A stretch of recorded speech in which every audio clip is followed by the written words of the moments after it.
seat the car window and force the Mercedes into another pit stop or turn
Video.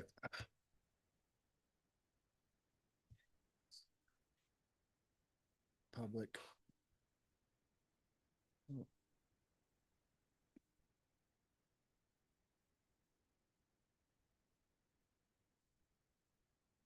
Public. The average Aussie male when petrol hits $3 and Pornhub gets blocked the same week.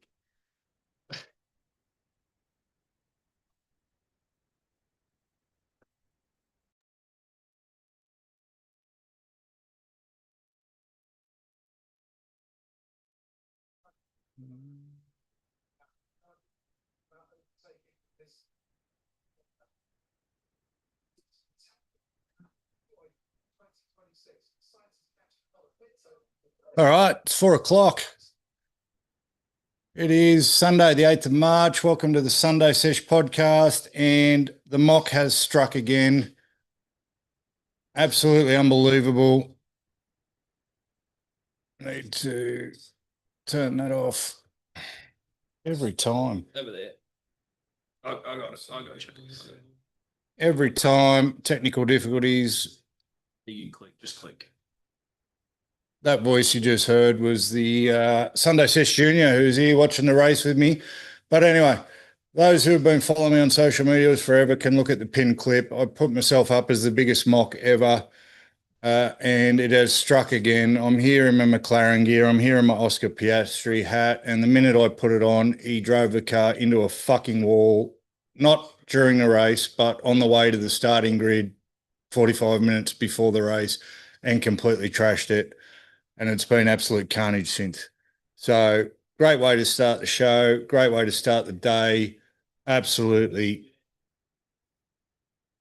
Imagine driving. There's a whole stand full of people wearing Oscar Piastri hats who have gone down there just to see him race. And the bloke bins it before we even get to the start. Unheard of, unbelievable scenes, absolutely crazy. Going to be an absolutely packed 2 hours, and I've said absolutely 19 times. So let's see how many times we can say absolutely. It's going to be a packed 2 hours. We're going to watch the race for a little bit longer. And then we've got the Dolphins and the Rabbits. UFC is going. Not that there's much doing with it. Bit disappointing from the UFC, I have to say. They are... It's UFC 326. It's not a fight night or anything. They've got no titles on except for the BMF title. And the BMF is pretty much a made-up thing. Stands for baddest motherfucker, for those who don't know. And it's what they get, not the washed-up guys, but the older guys who probably aren't going to be fighting for a title anytime soon again to fight for. So the BMF title, Max Holloway versus Charles Oliveira, we still don't have a result in that. Most of the other fighters that have gone before them, not really big names, not much of a card, so we didn't pay for it. Today was all about the Formula One and the footy. Big week of footy. Big scores in the footy. Manly lost, which is why I won't wear that jersey today, but I didn't tip them to win. Manly did exactly what we thought Manly were going to do. The Raiders did exactly what we thought the Raiders were going to do. So there's no shock there. We'll go back through the whole of round one, even back to Vegas, go through the games. If I remember, we'll try and do my picks for next week, even though the round's not fully over. By the time we finish, we'll have a result in the South and Dolphins game. For those who missed the live, we are on Spotify, Apple Podcasts, Amazon Music, and Podbean. For anyone who wants to ruin their daily commute by listening to this garbage, feel free, go ahead. Be great to hear from all of you. As always, the chat is live.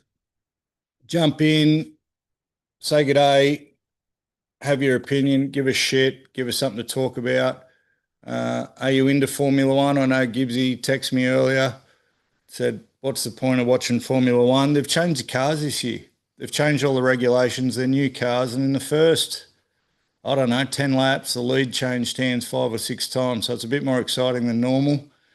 I'm more into the storylines of it, to be honest. Yes, it's cars going around a track, as Mrs. Sunday Sesh always says, but there's some pretty dramatic, cool storylines in Formula One. They do it really, really well. For a sport that is just things driving around a track, they promote it really well. The drivers are worth $1 squillion.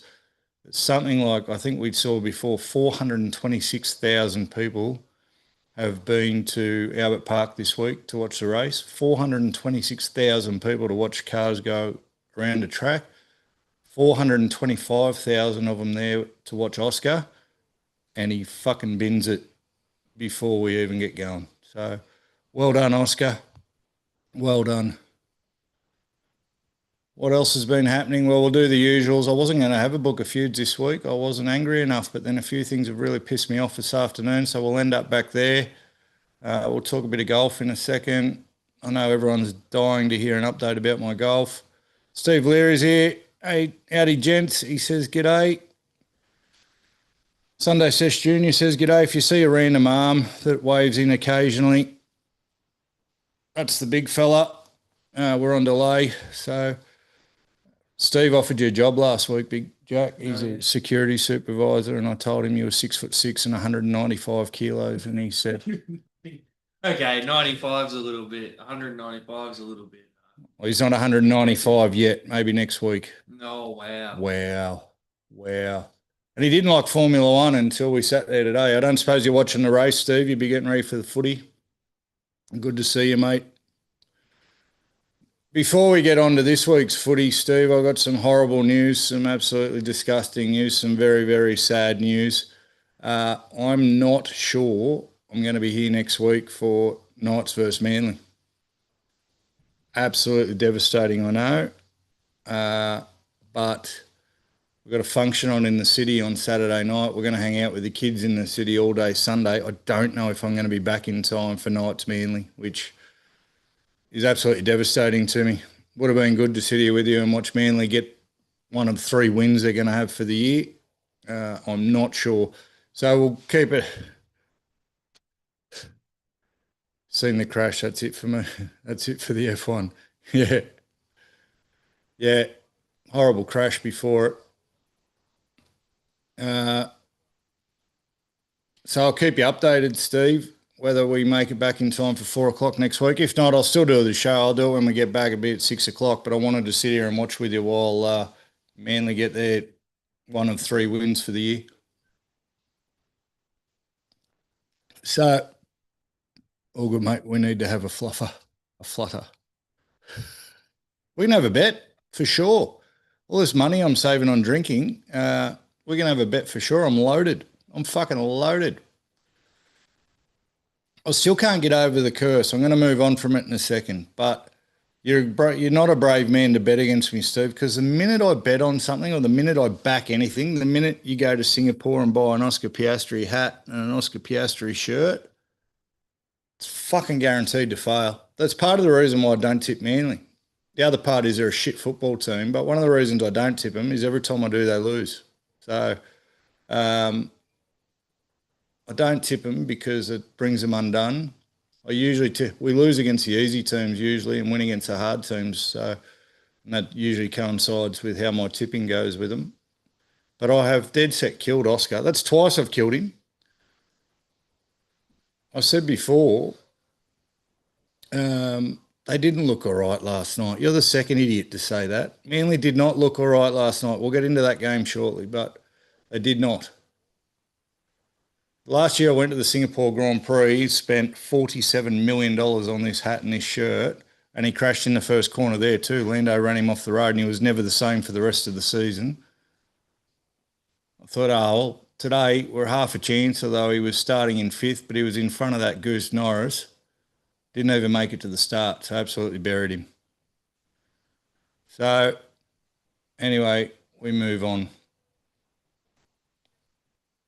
Is the footy on yet? We'll put the footy on. Oh, Jakey Bay got Ugly's headgear. How good's his headgear? He must be embarrassed wearing it. He must be embarrassed wearing it. Let's get the footy on and then we can talk. What are we expecting from this game, Steve Leary?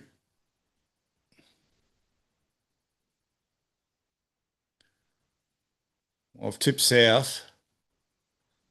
Oh, fuck. South's already in. So 3 minutes into South Dolphins, South's already over in the corner. I've had a couple of shockers this week in the tips, I'll tell you that much, but I don't think South is going to be one of them. They're having 300 litres of rain over the next 3 days, Queensland, so we might see some of those people in the crowd wash down past us here on the Central Coast soon. So I'll start with my not book of feuds. My not book of feuds. I was talking to someone last night. I said, oh, shit, I don't think I'm going to have a feud for the week. You got South 1 to 12. Yeah, good call. I think I said high scoring game. Neither of these sides can defend. So I said 30 to 24, I think. We're already 4 after 3 minutes. So anyway, you don't want to invent a feud. Feuding's a very serious game. If you're going to have a feud with someone, it's got to be organic. It's got to be genuine. You can't make up a feud. And I got to last night and I'm like, I don't think I've got anyone for the book this week. No one's pissed me off. I'm feeling all the love this week. So, and then I thought, oh, hang on. I didn't play golf this morning. I had to go and, well, change my language. I went and watched my daughter play netball, which I haven't done previous. I've seen her play about 2 games of netball in her life because my work usually stops me, but they were playing on a Sunday. And I thought if ever I was going to be able to come up with a feud, it would be hanging around netball parents for a couple of hours. You know, sporting parents, not just parents who watch their kids sport. I'm talking about sporting parents. I'm talking about netball parents, people who live vicariously through their children. I thought for sure and certain I'd be coming away with a feud. Go on, mate, give the door a rip. Now you got to do the limbo under it. Sunday Sesh Jr. just quietly leaving the cam cave. So anyway, I go to netball and no feuds. No feuds. The parents in Indy's team are cool to hang around. They think it's about as much of a laugh as I do. But it got me thinking, though, not sure how to handle the situation. These guys have been hanging out for couple of weeks now. My wife's all up in it. Group chat. She shouldn't have put me in the WhatsApp group chat, but she did. She wants me to contribute and get involved. And listen, I deal with people all day, every day. So usually my weekends, hence doing a podcast by myself, I'm pretty insular. I don't like getting out amongst it. If I can I can easily go a day talking to no one. Anyway, turn up this morning. They're all there. Oh, here he is. You all get to meet Cam. Yeah, great. Now I've got to work out where I fit in a group. It's like a scene out of a show. It seemed like everyone had their role. There was a serious mum. There was a not so serious mum. There was a mum that was completely run off her feet. There was only one other dad there, and I think that's where we might have a problem. I felt like I was cramping his style. I felt like he felt a bit threatened. So he's the funny guy. He was also the only dad there, so he's had this harem of ladies to himself the entire time. And I don't want to burst his bubble, so I'm not sure what role I'm supposed to play in the group. He was having a joke, but then I got there and started being funny because we all know I'm fucking hilarious.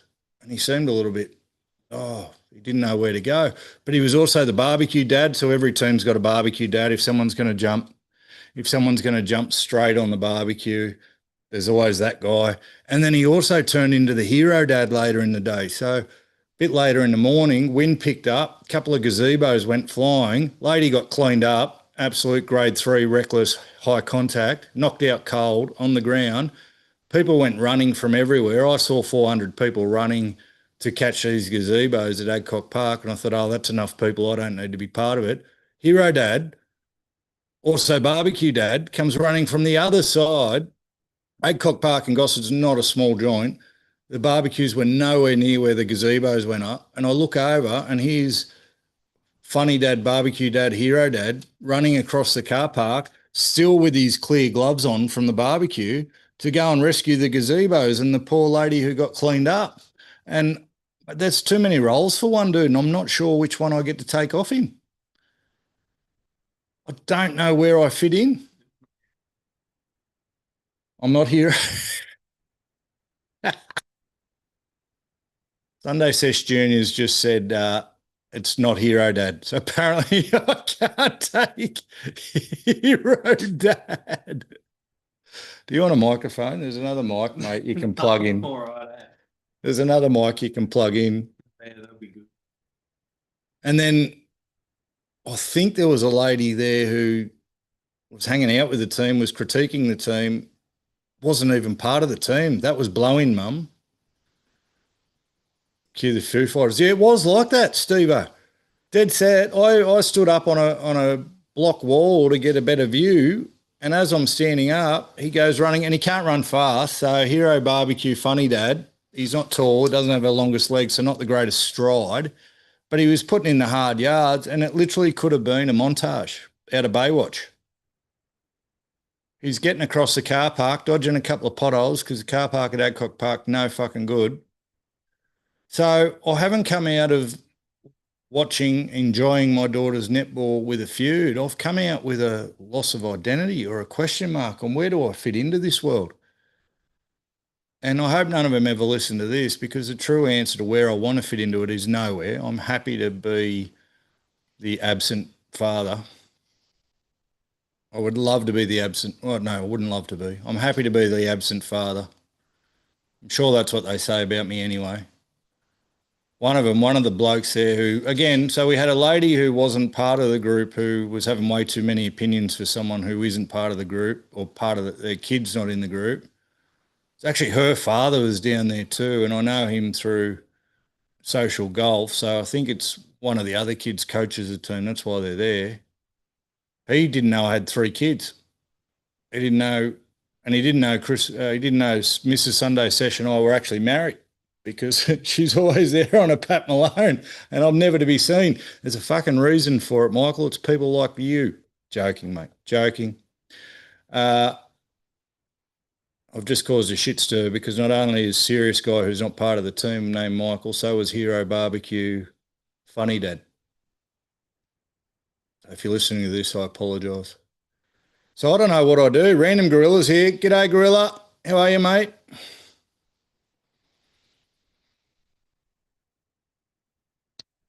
Random Gorilla needs to ship some rain, weather, golf gear up to Queensland. They're about to get pumped. They're about to get pumped. Where did now, Gibbs is not on here, so that's all right. I've had to get some jerky for the podcast. It's not Jerky G. I'm not going to name the brand, but he's let me down. Random's good. Good to see you. Say hi to Steve, Random. So what do you boys reckon? What do I do with this netball situation? Because they've put me in the group chat. It's all right. I can hide on weekends. I can get away with weekends. Like today's bought me going for 2 hours today, and it was she played 7 games today. I caught 2 of them. That's bought me 3 months, I reckon. Seems extreme, but I reckon that's bought me 3 months where I don't have to be there in the flesh, but now I'm in the group chat. And I'm much, you reckon I'm funny on here, guys? I'm much funnier by text. So I feel like I'm going to steal funny Barbecue Hero Dad's thunder in the group chat. I don't know. Should I care? Should I care? Or maybe we'll just let him have the win. I'm pretty competitive. Take your apron next time. Mate, I'm not getting on the fucking barbecue. Go harder at netball. Go harder at what, though? You're not allowed. It's very, very funny. So it's fucking comedy. I'm going to do.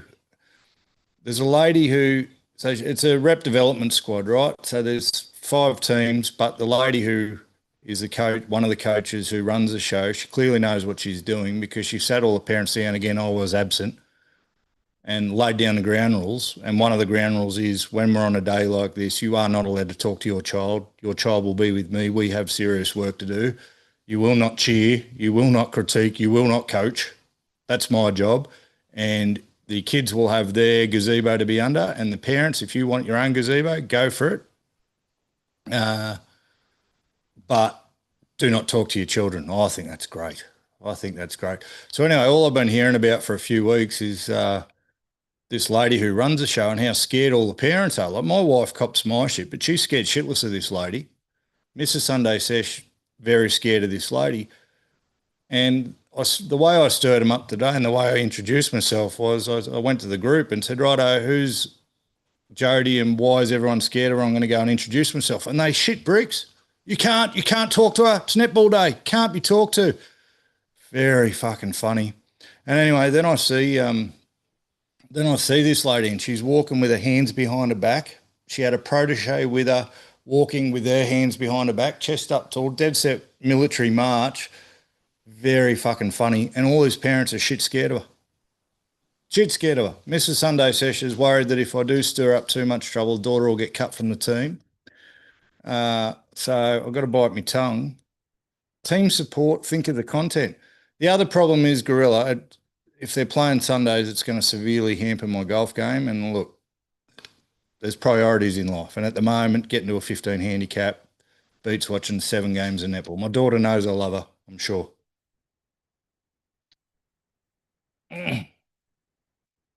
Jesus Christ.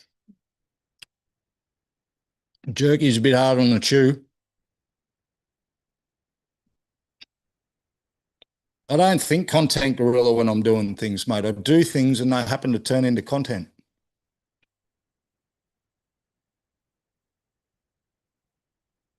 Four all in the footy. Dolphins went the length. So anyway, we've got to sort out the netball group.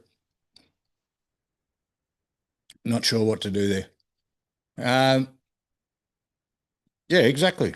Road to 15 is a priority, Gorilla. I don't talk about it much on here, but I will talk about it just quickly. We're 132 days sober today. Oh, South away. Hang on a second. Jesus Christ. Slowest run I've ever seen. Campbell Graham ran out of puff very quickly.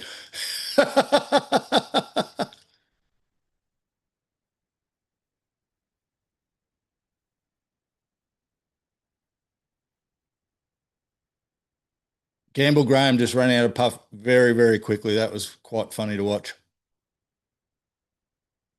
So anyway, 132 days sober today, which is a weird day to talk about it because I know it's not an even number, but the last time I spoke about it was day 100. Latrell's in, Souths are in.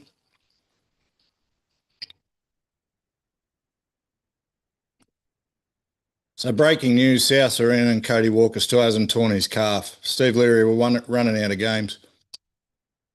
Anyway, I'll say it again. Day 132 without a drink. On day 100, I did an update on here and I wasn't overly positive about it. I've got to say, I've looked back.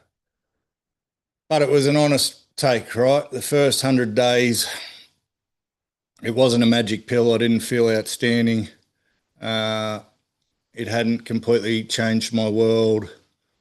I didn't have a whole lot more energy. In fact, I was actually more tired. I was still having trouble sleeping, but we were working our way through it. So I was very honest about it. So because of that, I just want to let anyone know who eventually listens to this, who has been trying to give up the grog, struggling with it, or thinking about doing it.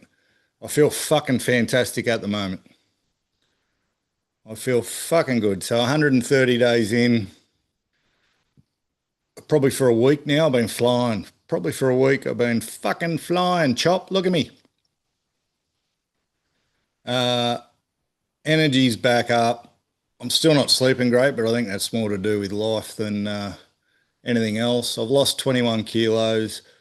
I know when my energy's up because I actually feel like when I'm feeling good, I feel like doing exercise. I haven't felt like doing exercise for 10 years, but I'm actually starting to feel like doing some exercise. I feel like getting out and about. So I think the journey is going to be different for everybody. Some people feel great after a week. Some people feel great after a month. Maybe that's a sign of how much I was drinking or how much I let my health deteriorate. But it's taken since October the 25th, so whatever we're into, I just counted in days, 130 days odd to start feeling all right. So there is a light at the end of the tunnel. They do say you don't really notice a difference for 6 to 12 months. I guess, as I just said, that will depend on how you're travelling and how much you were drinking and how big an effect it had on you. But I just want to report for all those people out there, because if there's no light at the end of the tunnel, why would you do it? Why would you do it? I've got a big event on Saturday night down in the city. I've been to a couple of things, as we've spoken about. I've been to a few functions and a funeral and different bits and pieces. The Saturday night next week, I've got to get through about 6 hours in a 5-star hotel with 300 other people and free piss on. So that'll be fun, but I'm feeling good. Doesn't bother me. So happy to report. Now, golf's biggest chokers. Randoms here, so we'll talk some golf. Hang on. Still one way to 195 kilos, brother. Still on a jerky.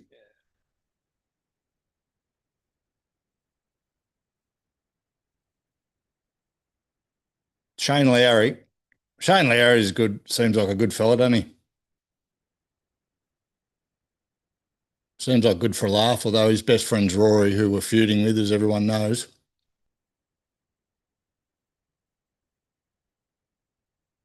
So Shane Lowry playing a tournament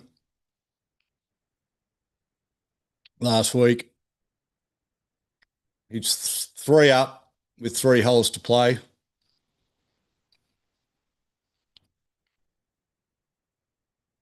Why can't I see that? See what? Oh, the other screen that used to have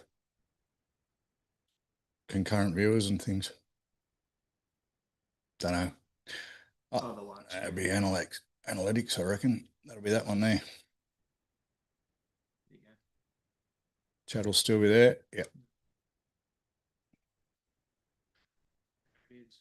So Shane Lowry, right? Friends with Rory, which that means you got to question his judgment and his values in life, because we don't like Rory. This podcast is feuding with Rory, feuding hard. But he's never won in front of his daughter. His 4-year-old daughter's there. He's 3 up with 3 holes to play. Very hard to lose from 3 up with 3 holes to play. But what did he do? He put 2 tee shots into the water. He had 2 double bogeys in the last 2 holes, and he lost by 2 shots. Choked hard. Almost as hard as yours truly choked yesterday. So the road to 15 is alive and well. Anyone who's seen me post earlier, I'm down. I got another green flag yesterday, so I'm down to 16.7. It's the first time we've seen a 16, so we've got 1 shot to go to get down to 15, obviously. That's great maths. Thanks, Genius. Thanks, Scoop. What about South here? Killing it. Cody? Yeah. Is his calf all right, though? Cody's in, but is his calf all right? Jesus.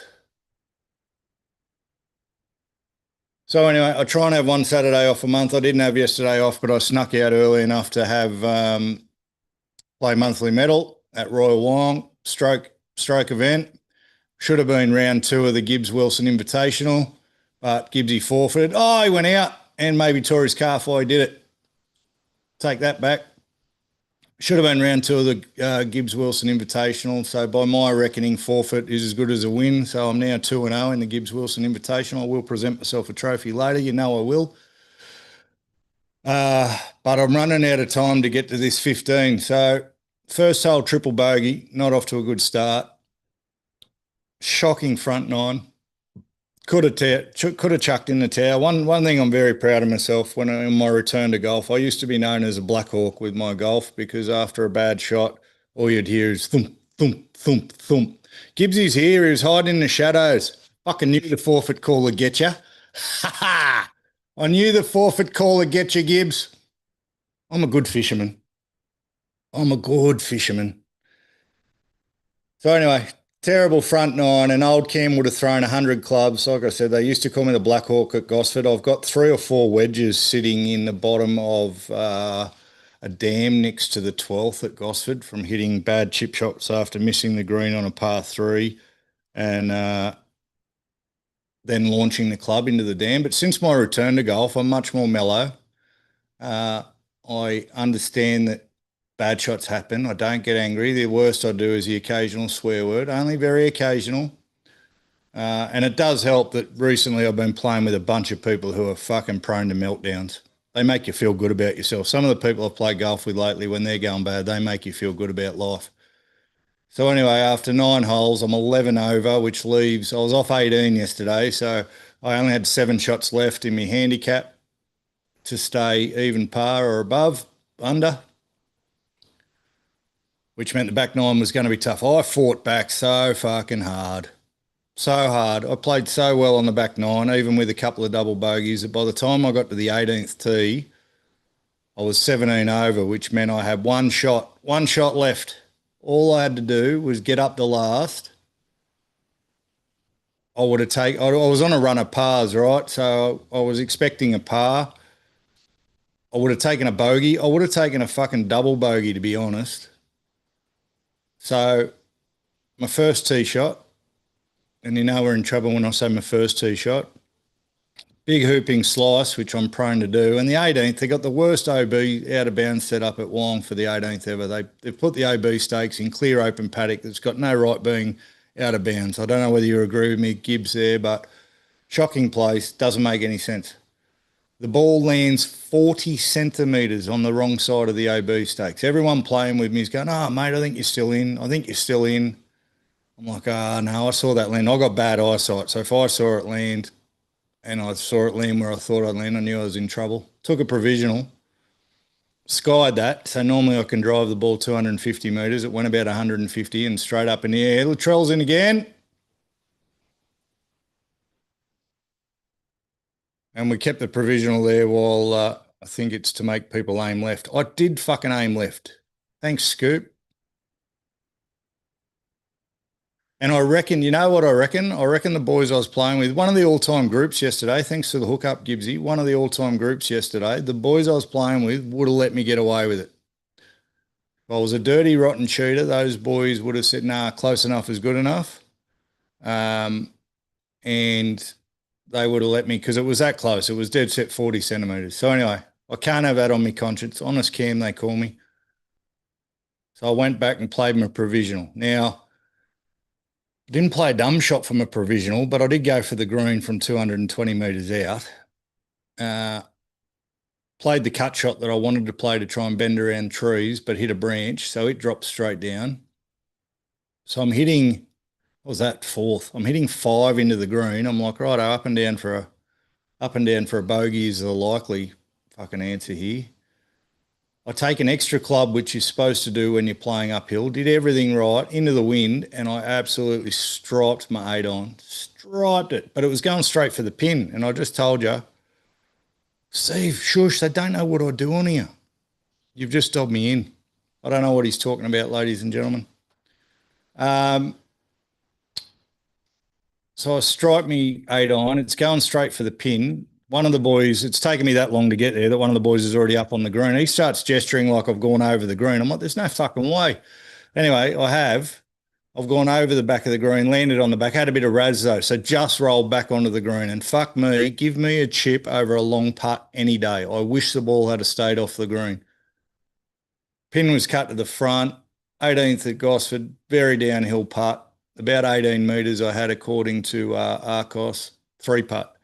3-putt to have a quadruple bogey and finish net 3 over instead of 1 under or even par or anything close. One of the great chokes of all time. And it wasn't even, you know what's disappointing about it?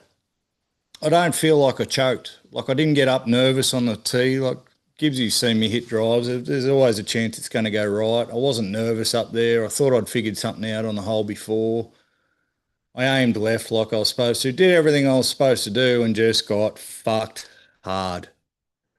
Just got fucked so hard. And felt bad about it, but it was all right. I'm like, oh, well, wasn't too fucking, Gibbsy's told me I'm not allowed to be negative anymore. So about scoring to my handicap, which doesn't make any sense to me when you're trying to better your handicap. Why shouldn't you get upset when you haven't quite got there? So then I find out it's going to be a green flag anyway. And for those who are watching who don't know golf, your handicap, they count your best 8 scores of your last 20 rounds, and they're your green flags. On the GA Golf Australia app, they put a green flag next to them. And I find out even though I finished 3 over net, it was still better than my worst of my 8 rounds. So I'm getting a green flag, which means handicap's coming down. Handicap's coming down. So I've gone from 17 flat to 16.7. We're into the 16s, and that makes that 8 that much worse. It's not even fucking funny.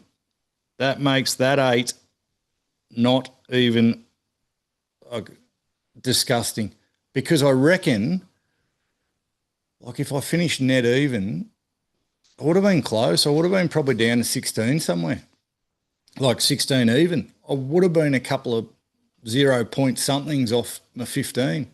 And I really need to be that close. I'm probably not going to get a game in next week because of everything that's going on. Don't you think golf is hard enough that OB? Hang on. Yeah, a discussion point.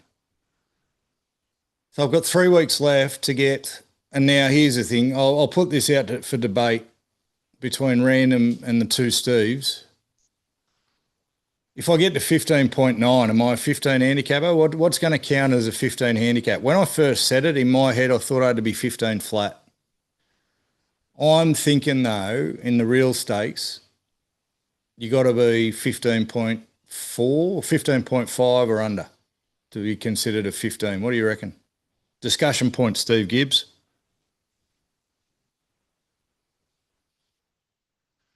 And I've just got one of my best mates is a huge Formula One fan, and his wife, also friends with my wife, you can tell because of what she's done to him. She's dragged him to a social event and not letting him watch the Formula One. So while I'm doing this, I'm also texting him updates on the Formula One. 15.9 is play on. Okay.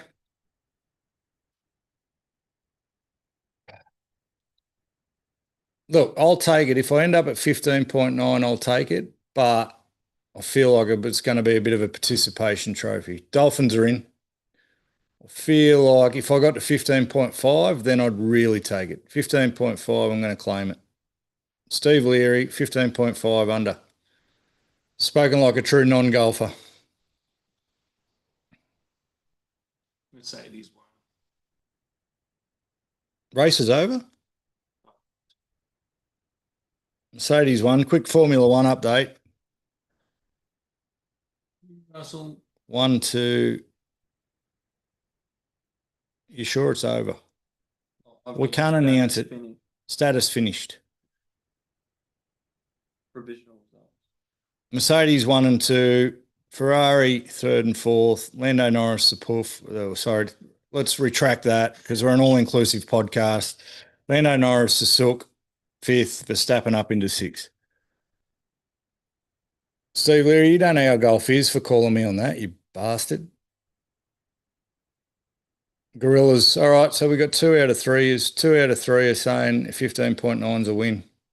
Oh, well, I'm probably still not going to feel great about it because of that 8. If I had that 8, we wouldn't even be talking about it. And here's the other thing. I reckon if I get down there next week, for example, I'm not playing the rest of the month. I've got to finish the month as a 15 handicap. Who knows what could friggin' happen.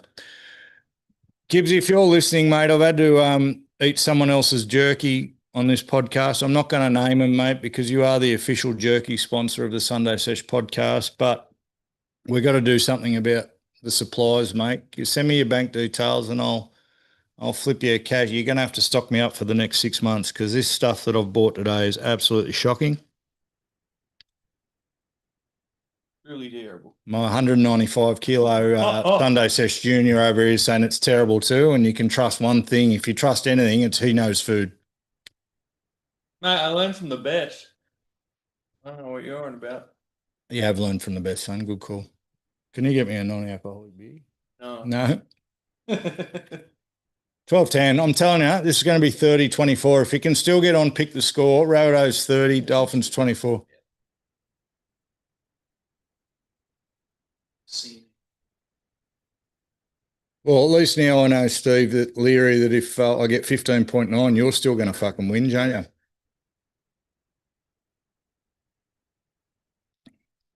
Jerky G will be back on soon. Thank you very much. Random, I was thinking about, you still there, Random? I was thinking about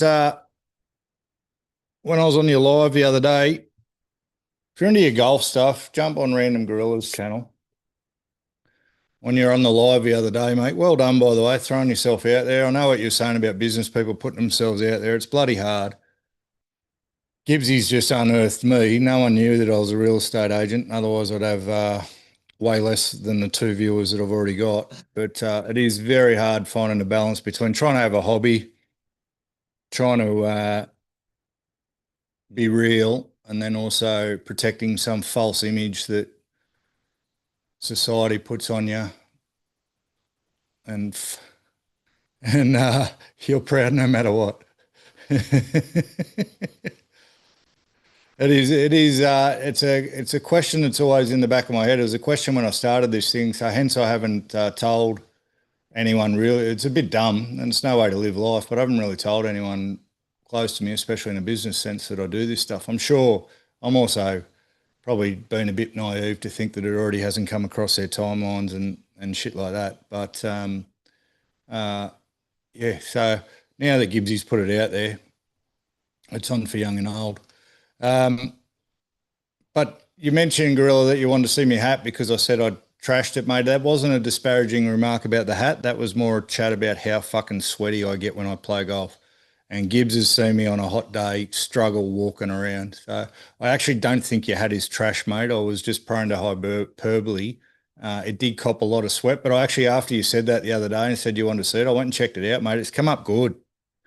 It's come up good. So what I will do for you is I'll do another video, except TikTok barred the last one because I was promoting a product. I'll do another video showing everyone, one, how much I sweat, and two, how your hat held up. Unlike Gibbs, Gibbsy, the DBG gloves, I've had my first problem, mate. I ripped one yesterday. I sweated through and I went to tighten it on my hand and it ripped. Unbelievable scenes. They have lasted a million rounds though, and I just ordered 3 more, so I'm not bagging that product either. But just saying, what are you doing? Why? What messages am I missing? Because it censors swear words. Oh. Yeah, unless you do live chat. So there you Oh, go. you're embarrassed to be a weird. Yeah, we're all weird cunts. They're all weird cunts. Do you have though, Gibbsy? Do you have been censoring swear words? You know what's funny? I haven't copped any abuse really, and that's probably why. Probably. We're 7 episodes in. I haven't copped any abuse. Sweatstone is part of our product strategy. That's why the hats are all white. Oh, to fucking sell more. Yeah, genius move. Genius move. You know what's funny though? It didn't turn yellow.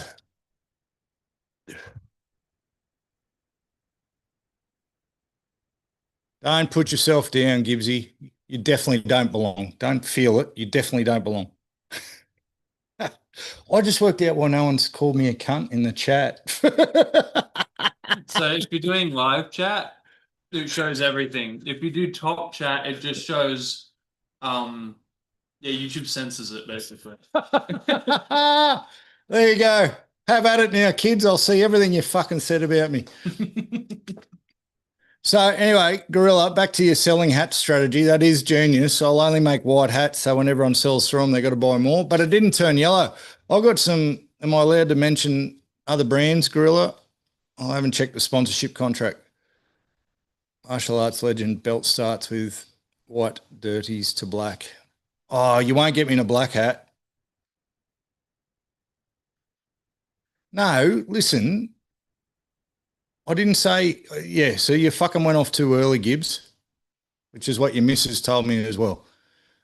We got every other hat, I was about to give Random Gorilla a rap, but you fucking ruined it for me. I got a ping hat. I got 18 ping hats that I can only wear once because every time I wear them, I sweat through and they fucking turn yellow. They fucking turn yellow. And they're fucking expensive too. Hey, discussion point. We'll go back to your OB in a sec, Gibbs, but discussion point. Do you have to wear the brand golf gear that you play with? So I've got ping clubs, right? I wear a ping hat, but I've got nothing Callaway, but I wore a Callaway shirt yesterday.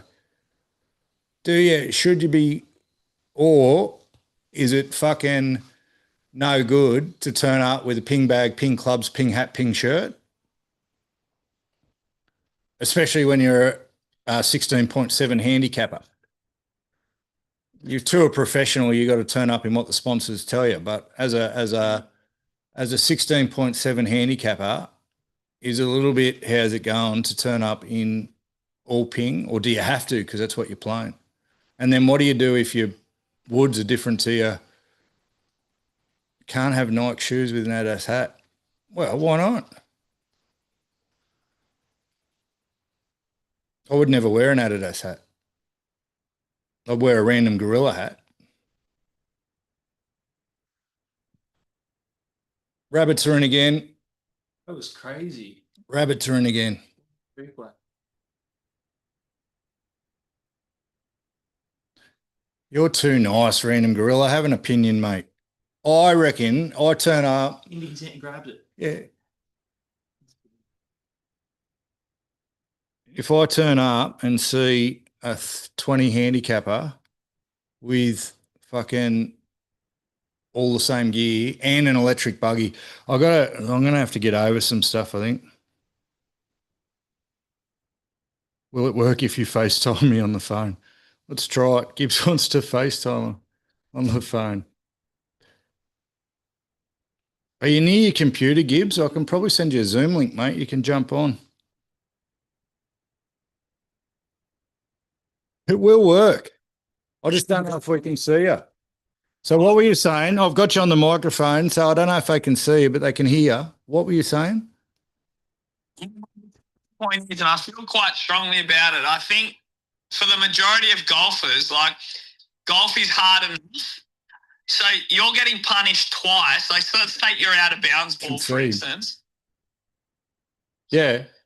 Yeah. So you hit out of bounds, and then instead of if that was water, you'd get to go up there and drop and play 3 from there. Yeah. But because it's OB, you've got to play your 3 from the tee. So you're being punished by the distance and then again by taking the penalty. Yeah.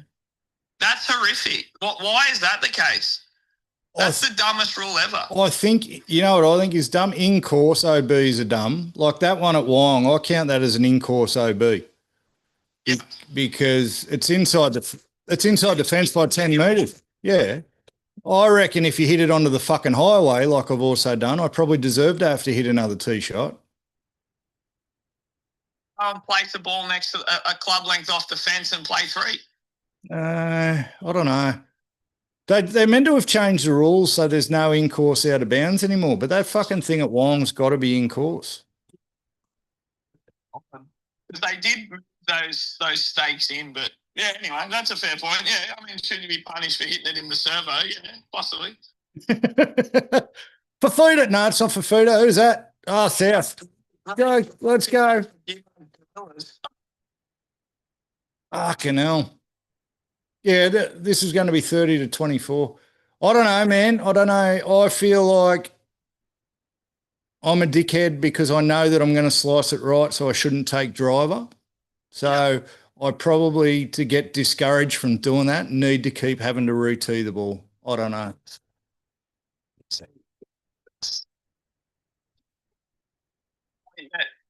In my game, where I get 4 shots or 5 shots across the course, I immediately can't score on that hole. Like, you got to be perfect from that point. There's the truth of it. These fucking poor low handicappers.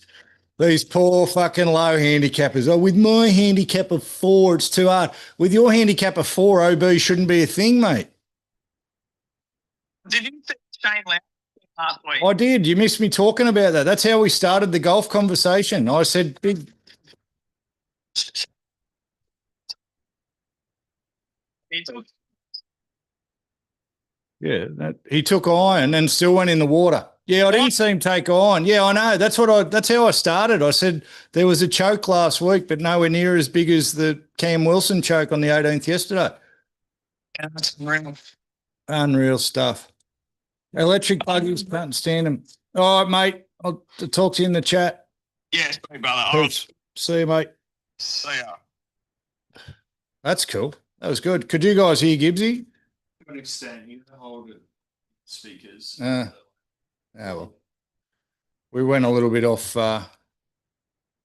script. I like it. I was thinking about getting a text line so you guys can just abuse the shit out of me. Why can't you stand electric buggies random?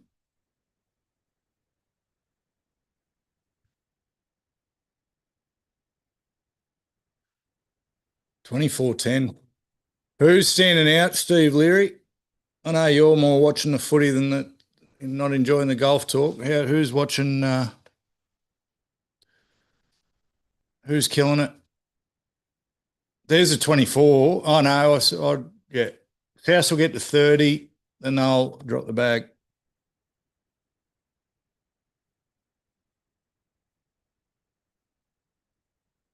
All right. NRL.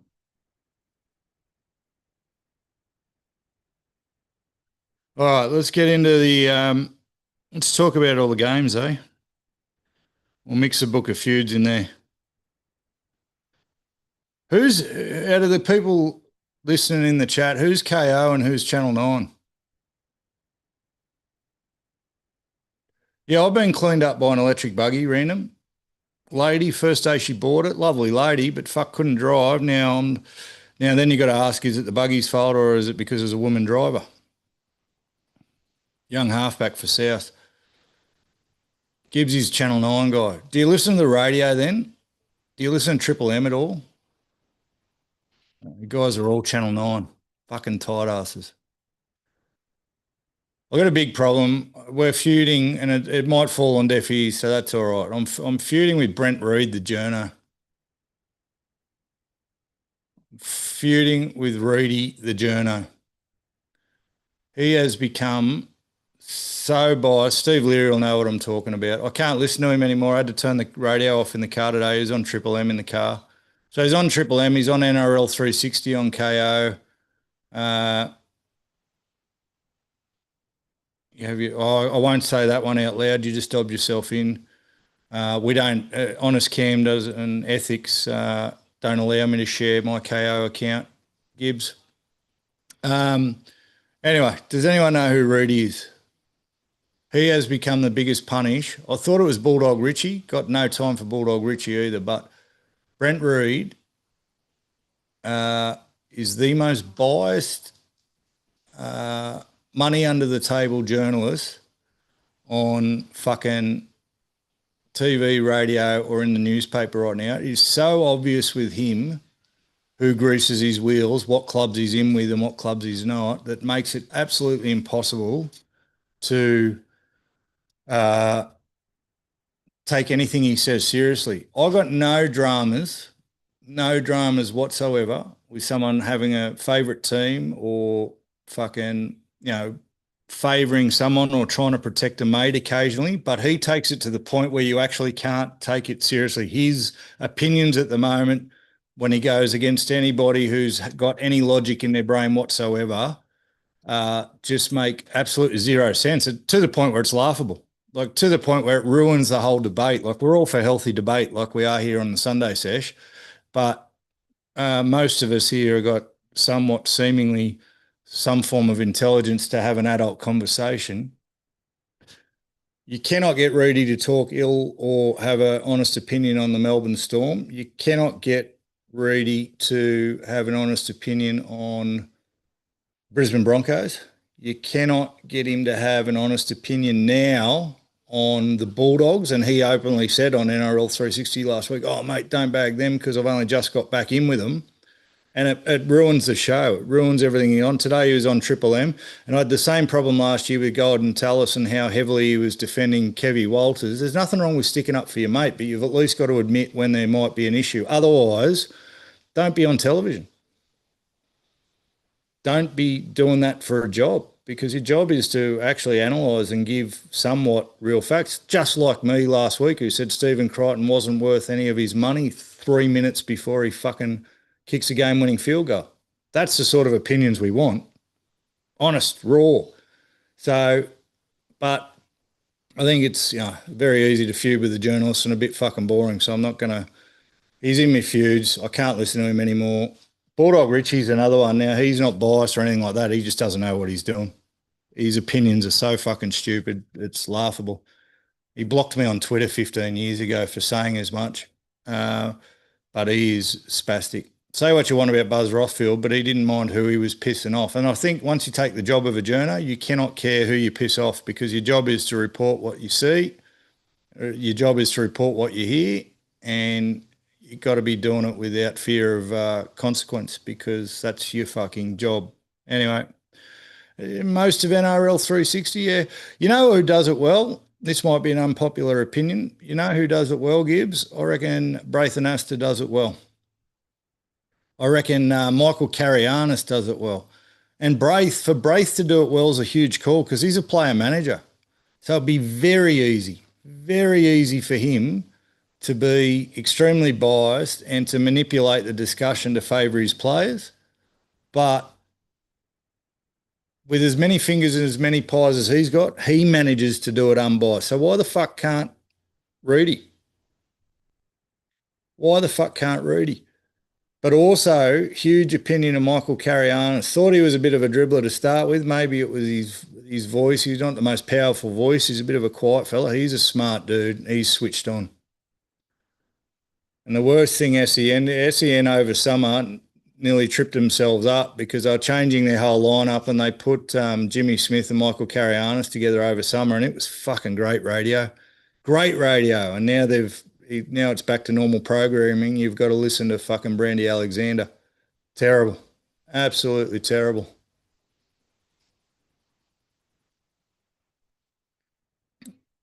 Yeah, well, Mick Shamus, mate, how good's he going? He's now the GM of fucking PNG. How good is that? Just going to shut this door, guys. It sounds like there's a dance party going on in the Sunday Sesh household. Just hang on a sec.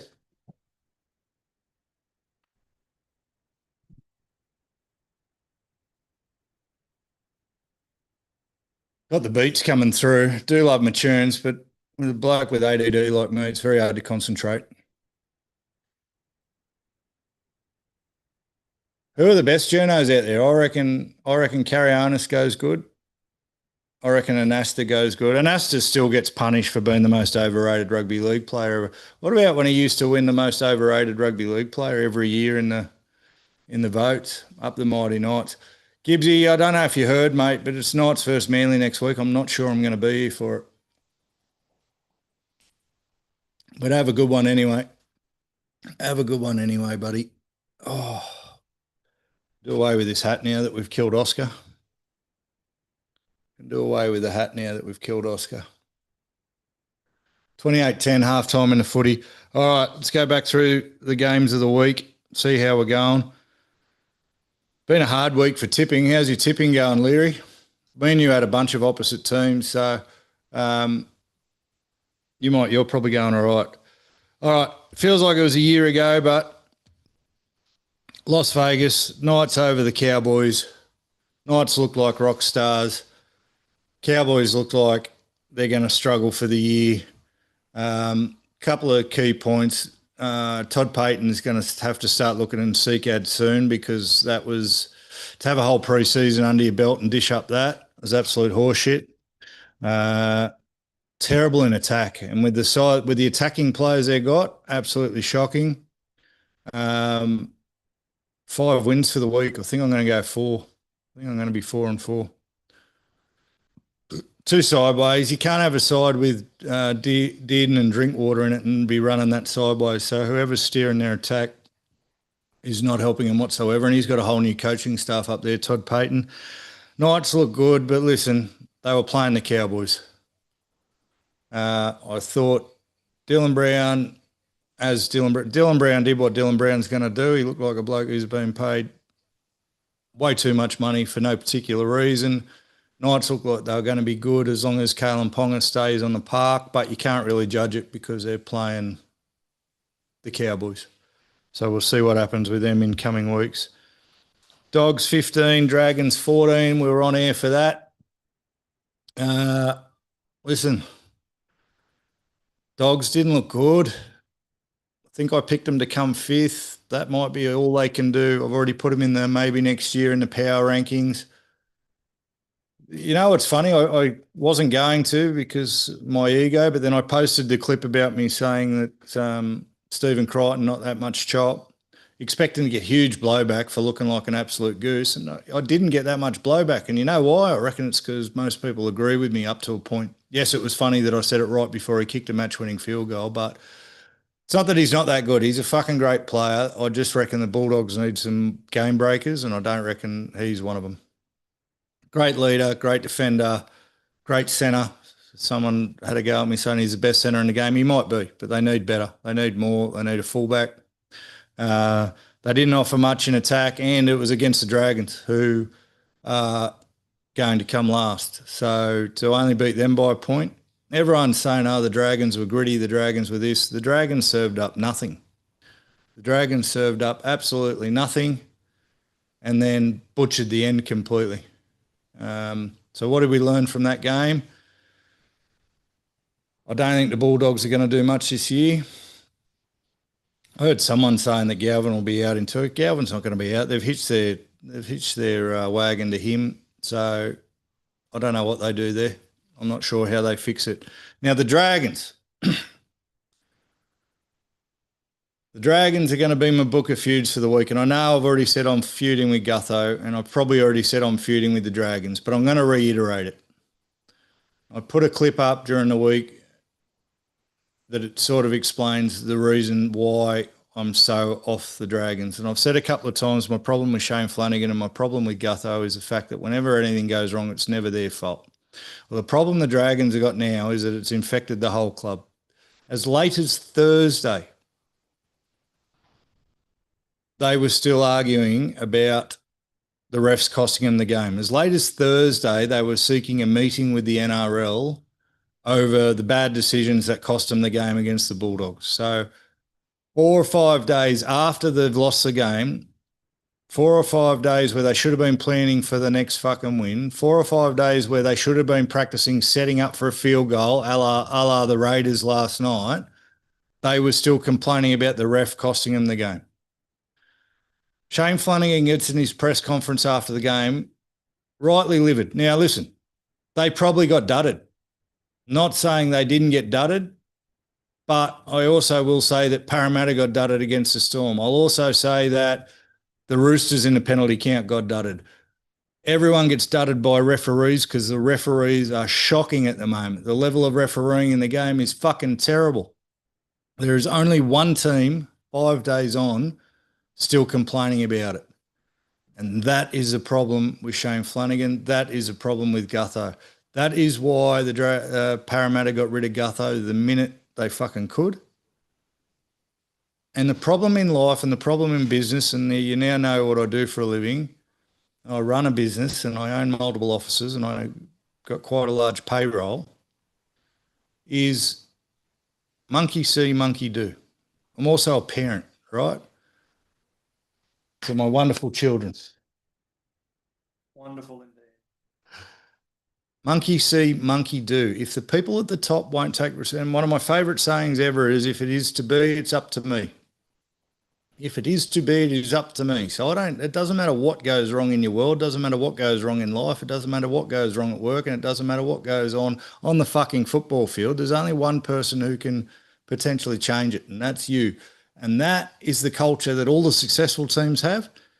And that is the opposite culture that all the losing teams have. All the losing teams, and the Tigers were doing it for a long, long time. They've seemed to try and change that around under Benji, have a culture of it was someone else's fault. Shane Flanagan got done for peptides, wasn't his fault. Shane Flanagan got done for salary cap cheating, wasn't his fault. Shane Flanagan then got barred for those two things and then broke his ban, wasn't his fault. And that's the guy you got leading your club. That's the guy you've got leading your club. I've got the same problem at Manly. Seabold is exactly the same. Nothing is that bloke's fault. That bloke ran Brisbane into the ground, and then because he got bullied on social media, now be careful here, bullying's no fucking good, right?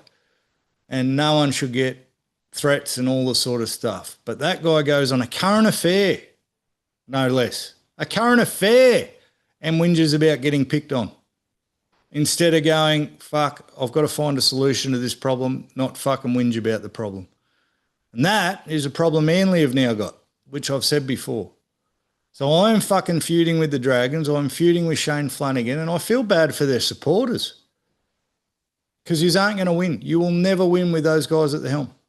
Not a chance. Not humanly possible. Why would a player take responsibility for their performance if the coach won't take responsibility for his?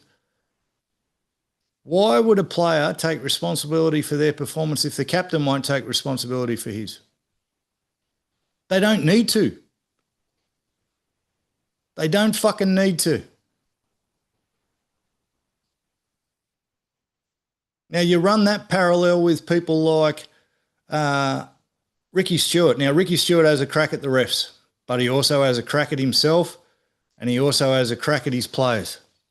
You, to some extent, I'm 50-50 on Trent Robertson, right? Trent Robertson will also have a crack at the refs like he did after the Roosters game, but he also knows and will say publicly that they weren't good enough. Craig Bellamy will say very publicly they weren't good enough. They don't sit there and blame other people for their fucking problems. And it's just got me, it goes against every fucking leadership book ever written, which they've all read, but they keep these people in charge of NRL clubs and expect a result. So I'm sorry, Dragons fans, you're fucked as long as he's in charge. And for the club now to be buying into it and fucking requesting money, what do you reckon's going to change? The 2 points disappeared 5 days ago. What's going to change? You're getting the points back? They say we won't do it again. What actually going to happen if you piss the referees off? They're going to go harder. They're going to dig you a bigger hole. But all Flanagan did last year and all he's done for the start of this year is, oh, we were close. We were close. And I said it. I said the worst thing that could happen was they lose that game by a point. We were close. We were right in it. You fucking lost.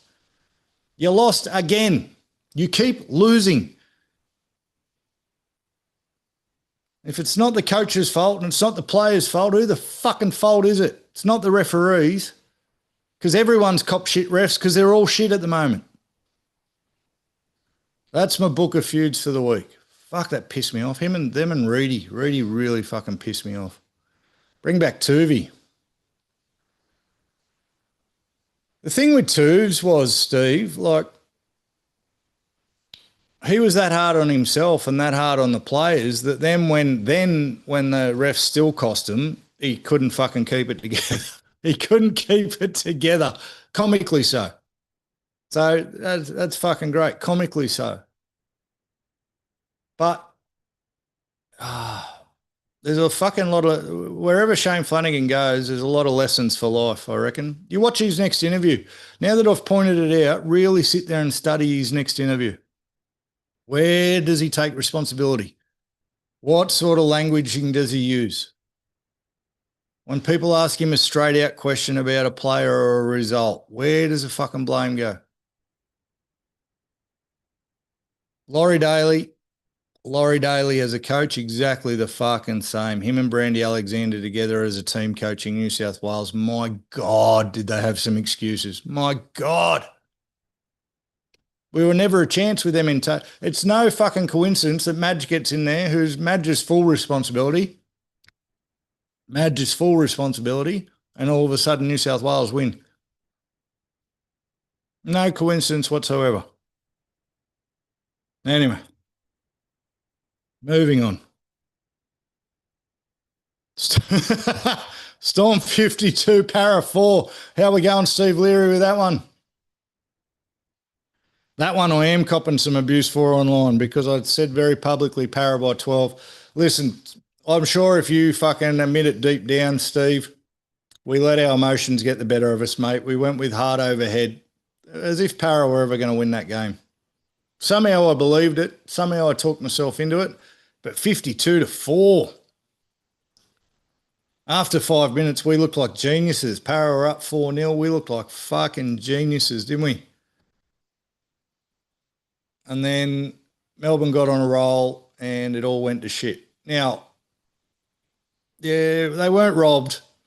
They weren't robbed, but I was just about to say, Stephen, the refs fucking dudded them in the first half quite a bit. The reason Melbourne were able to get on such a roll was because of the 6 agains that were being awarded, the dodgy decisions. There's a fucking ball. It's too long ago now. I can't remember who did it, but they make a break. Bloke passes the ball 1.5 meters backwards along the ground. The ref calls it a knock on, and then the fucking bunker, they challenge it because you should fucking challenge it. It was the wrong decision. The bunker backs the ref up and says, yeah, that was a knock on. Fucking horrible decision. So it made it impossible for Para to get on a roll, but it didn't cost them 52 points. Just made it very fucking hard. Defence was non-existent towards the end. Harry Grant towed them up. It was a round 1 storm. They looked good. They looked really good, but I'm not elevating them at all, in my opinion. They're still grubs, still can't stand them.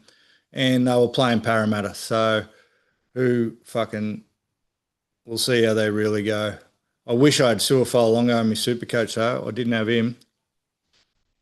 I might have to waste a trade on him this week. Parramatta back to the drawing board for all the talk. They might have started to believe some of the press, maybe. A lot of people talking them up. Still got a lot of work to do. And it's all the jigsaw pieces are starting to come together. Part of my optimism for Para, I know I was high on them from the start of the year, but it was just a momentum thing. But I also took way more than I should have out of the Para Roosters trial down in Gosford because the fucking Roosters look shocking. So Para looked good against the Roosters, but the Roosters looked shocking on the weekend. So did Para really look good, or were they just playing a fucking ordinary opposition in that trial game? Not sure. They have to go back to the drawing board. Pezzett, very, very quiet. Doesn't look like without all Pezzy watched a couple of the trials and obviously his first game. Pezzy is a bit quiet. So obviously he would have been nervous as hell going up against the Storm, his old team. Not sure it's going to be the combination that everyone thought it was going to be. Definitely didn't look like it on the weekend. Now, that was my first what the fuck moment of the weekend, though. Para looking so bad. My second what the fuck moment of the weekend, though, was the Warriors and the Roosters. My God, did I get that one wrong as well. Jesus fucking Christ. Warriors look good. Warriors looked really, really good, and the Roosters looked really bad. They were shocking. Went against all conventional wisdom, didn't pick Nico for Supercoach and put Sam Walker in halfback because him and fucking Crichton were going to run amok down the left edge. They did nothing. Nothing. And it looked early on, Roosters, when they did make a break, the Roosters, they were making them easy, which sort of, my whole thoughts were the Warriors' defence wouldn't be that good. Didn't look that good at the start of the year, didn't finish off well last year. So my whole thought behind them losing big, I had the Roosters winning 30-10. Yeah, love that for Cherry. We do love that for Cherry. Hate that guy. I didn't think the Roosters were going to be any good because they bought Cherry. I thought that was a mistake. But they look shocking. Now, another bad refereeing game. They had 11-2 penalty count against them, the Roosters. 11-2, which isn't possible in a game of footy. It's not possible for one side to be that bad and the other side to be that good. Shocking refereeing, but they also drank some of the Dragons' Kool-Aid and were carrying on about it way too much instead of knuckling down. So, bad signs for the Roosters. I don't even know what else to say. They had nothing. The Warriors really aimed up, even though Roosters were making early breaks, they were really physical in defence, the Warriors. They were beating the crap out of them in defence. Roosters don't like that. They've got to be on the front foot. I think Sam Walker especially, they've got to be on the front foot. They're both front foot players. So Cherry Evans is only ever good if they're Manly had a roll on, sneaking down short sides, and Sam Walker's the same. So they don't really have a half there that plays well off the back foot. And the Warriors aimed up at home, but they didn't look like they were struggling for depth. If you like an underdog story, you've got to be happy for the Warriors halfback. Tanner Boyd played really fucking strong, and he's bounced around, been very underrated, was much maligned at the Titans. Geez, I'm using big words. Maligned. He was much maligned at the Titans. He had a fucking ripper of a game, tore him to shreds. Good on him. But the score, 42-18. And, you know what, I only thought about it over the last couple of days. I don't know where my bullishness came from for the Roosters. Look, I picked them to come second because they were exactly the same team they were last year. There's a few teams like that. You're going to hear me say that a few times as we go through the games. They're exactly the same team as they were last year. Ill-disciplined, not strong in defence, fucking whinging too much at the referee. That's all the Roosters were last year. That hasn't changed. And until they change that, they're not going to finish second. They're not going to finish second. I don't know how. If there's been no change, if there was a huge problem a season before and it hasn't changed at all this season, there's a bit of a coaching issue there, I think.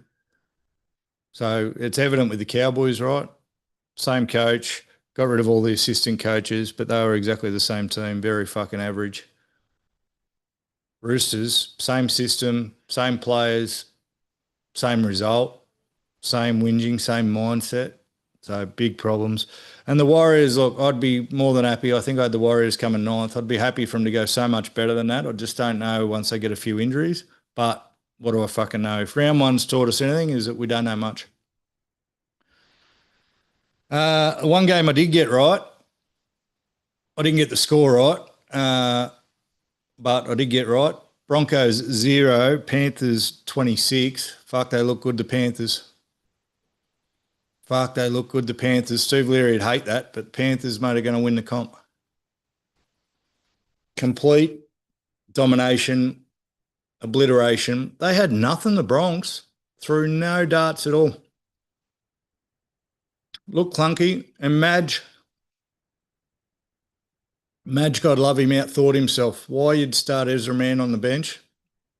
Why you'd have Ben Hunt starting in front of Ezra Mann has got me fucked. He fell in love with what happened in the grand final in the semis last year where he came off the bench once or twice. He outthought himself and it fucked him because by the time he came on, the game was gone. But Penrith, clinical. Clinical. No other word for it. Dictionary definition of clinical, what the Panthers did to the Broncos. And the drums were beating for Madge before the game. I've called it. I reckon they're on a downhill slide for the year. Drums are only going to beat louder for him. I won't cop all the shit about fucking Payne Haas getting distracted and not performing for the team. He still had, if Supercoach points or anything to go by, he still had 70 Supercoach points. He still fucking worked hard. He's still their best player. But without the rest of the forwards, without Ezra Mam in half, why don't you fucking need Ezra Mam to unlock Reece Walsh? What was he thinking putting him on the fucking bench? What was he thinking? Souths are dominating the Dolphins here. What do we learn? So we learned that the Broncos are, we'll see against lesser opposition. I've said about a couple of teams, we'll see how they go against better opposition. I don't think the opposition gets any better than the Panthers. So we'll see where the Broncos really sit when they're playing against some other middle of the road teams, I think, because the Panthers, if they keep that standard up, mate, no one will touch them. No one will touch them. And I think the way they suffocated them, even the Storm, even though the Storm looked good the other night, they'll suffocate the Storm too. Storm won't get near them. Another huge score, 50-10, Sharks over the Titans. I fell a bit in love with the Titans story. in the preseason and during the trials when they were looking good. I did remind myself last week that it was still the Titans and that my first prediction was they were going to have a Parramatta-esque season from last year. That bore true. Yes, they didn't have Jaden Campbell, but Sharks did exactly what they should have done. Sharks have had the same team for the last 5 years. Titans have got a lot of new squad. None of their got rid of a lot of their so-called star players. They were always going to get beat by 50 and had to get beat by 50. If the Sharks didn't put at least 30 on them, then you'd have to be questioning the Sharks. Not much to take out of that except the Sharks, again, against weaker or inferior opposition, look good. The question mark always with the Sharks is when they play the good teams, how do they go? Nico looked like a superstar, which again, fucked me for Supercoach. Thank you very much. Braden Trindle looked like a superstar, but you're playing the Titans. So good win. They did what they had to do. You can't pick your opposition. You can only play the game in front of you, but we need to see a bit more. Now, this is where I get to pick a bone with Steve Leary and Steve Gibbs, but he jumped off. Fucking Manly Raiders. Everyone will say great game of footy, and I've had multiple people, both named Steve, tell me that the Manly looks okay. Manly did not Manly were Manly. So here's two teams. Two teams were exactly the same as last year, both of them. Manly looked good in attack sometimes. They only got to a 14-0 lead because the Raiders, thanks to the refereeing again, didn't have the ball for the first 11 minutes. So the first 60 tackles of the game, the Raiders didn't touch the ball. Manly did what Manly should do, any team should do with that much possession. It put 14 points on them and went up 14-0. Turbo looked fucking outstanding, which scares the crap out of me because it's going to be even worse when he gets hurt. He looked outstanding, Turbo. But then the fucking Raiders got the ball and they scored with their first touch. The Raiders got the ball and scored with their first touch, and then they kept scoring. And from 14-0 down, it went to 28-14 Raiders, because that's what Manly do. They're soft as shit. They've got a weak mindset, all brought from their fucking coach. And the minute they get into any adversity, they fold, and they fucking folded. Now, the Raiders do what they always do, which is play with their food. The Raiders are that good. They don't like it. They don't like dominating teams. They're like, fuck, we're 14 in front. Let's see how exciting we can make this. You think back to last year, how many times the Raiders won in the last minute or the last 5 minutes or something like that. You think the one time it didn't work for them is where they were flogging the Broncos in the semis and the Broncos ran over the top of them, and then Canberra couldn't get back, even though, well, they did. They got back 3 times in overtime but kept getting denied tries. So Manly haven't changed a bit. The Raiders haven't changed a bit. They keep letting teams get in front of them, running them down, and then when they got a big lead, the Raiders, you can guarantee they're going to give up the big lead. They play with their food. They're that good that they know that they can probably come back from fucking anywhere. And it must do Ricky Stewart's head in. But I thought the Raiders were always going to win that game. And I had Gibbsy texting me going, fuck, Manly look good. I'm like, they don't. And Leary, you're telling me they looked okay. Kohler is a beast, but they're soft as shit up the middle. How do you give up 28 unanswered points? How do you actually do that? At home when you're up 14-0.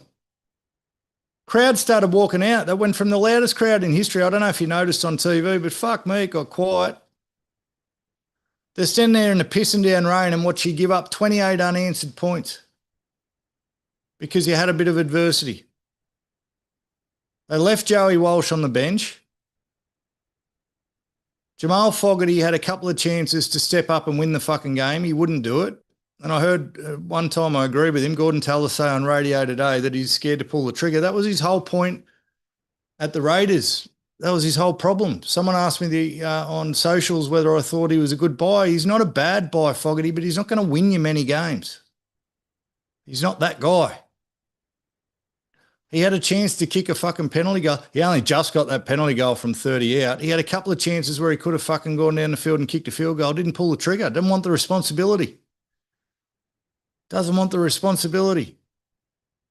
So, and then the Raiders, So instead of wasting all their energy confronting the NRL about a game they've already lost, the Dragons should just watch the Raiders last set. They picked it up on their half-metre line after KO Weeks fumbled the ball a couple of times. They went bang, bang, bang, bang, and then their fucking 20-year-old halfback steps up and just glides. That was it was like the golfers aren't on here anymore, but it was like the nice, easy 6-iron swing that you hate it when blokes have. They swing the club so fucking effortlessly and it goes a million miles and half a foot from the pin. That's what that field goal looked like. He just stepped up and caressed that 40 metres and through the post, which Fogarty couldn't do and wouldn't do. It was beautiful. And if the Dragons want to look at fucking anything why they lost that game is because they couldn't do that. They couldn't just go bang, bang, bang up the middle of the field, set up perfectly for a field goal and kick the fucking thing. That's not the ref's fault. That's their fault. The Raiders look good. The Milt look good. I said at the start of the year, all they did last year was blood young players. They won the minor premiership. Now everyone's saying they won't be as good this year. How do you not be better when all your young players have got more experience now? They can only be better. So well done to the Milk, Manly. Fuck. And listen, I'm a Manly supporter and I want them to win, but their problems haven't changed. I don't think their problems change until their leadership changes. Fucking coaches on the beach meditating instead of fucking working out how he's going to turn this around. So it'd be between him and Payton for first coaches sacked, I think. I don't know who he's bribed in his life to even get another job, Seabold, but he's got to go for sure. For sure. Do you have any other thoughts on that game, Steve Leary?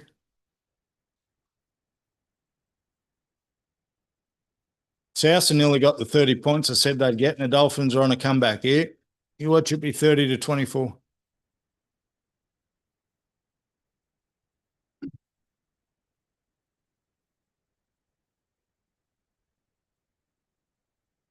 Where's the scores? Let's talk about the Tigers game, shall we? Tigers get the 2 points. They got to buy. They're coming ninth again this year. I think they're done getting spoons. I think they're going to go back to never making the 8 and coming ninth.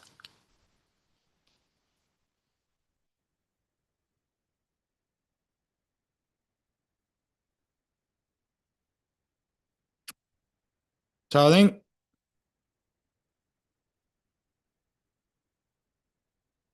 think you can put a line through.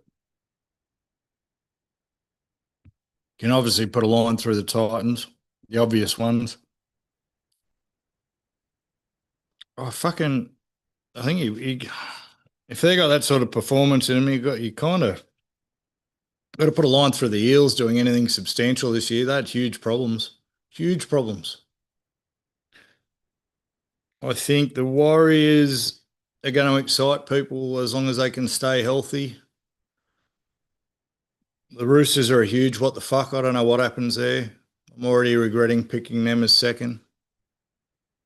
The Storm, I don't give a shit. We're not talking about the Storm. Can't stand them. The Knights are going to disappoint everybody. You guys are going to get all excited about the Knights and then they'll disappoint. Cowboys are in trouble. And Manly, still 2 injuries away from the wooden spoon. Turbo looked that good last night. It was all him. So they're dead if Turbo gets hurt again. 28-16. Oh, Sunday Sesh Junior's out.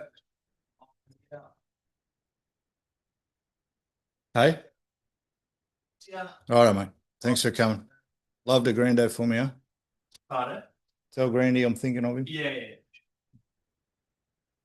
He was annoyed. So let's look ahead to next week's games while we're still watching this. Fuck, South to drop the ball again. It's getting a bit scrappy. This is where the comeback comes from. Telling you, 30-24.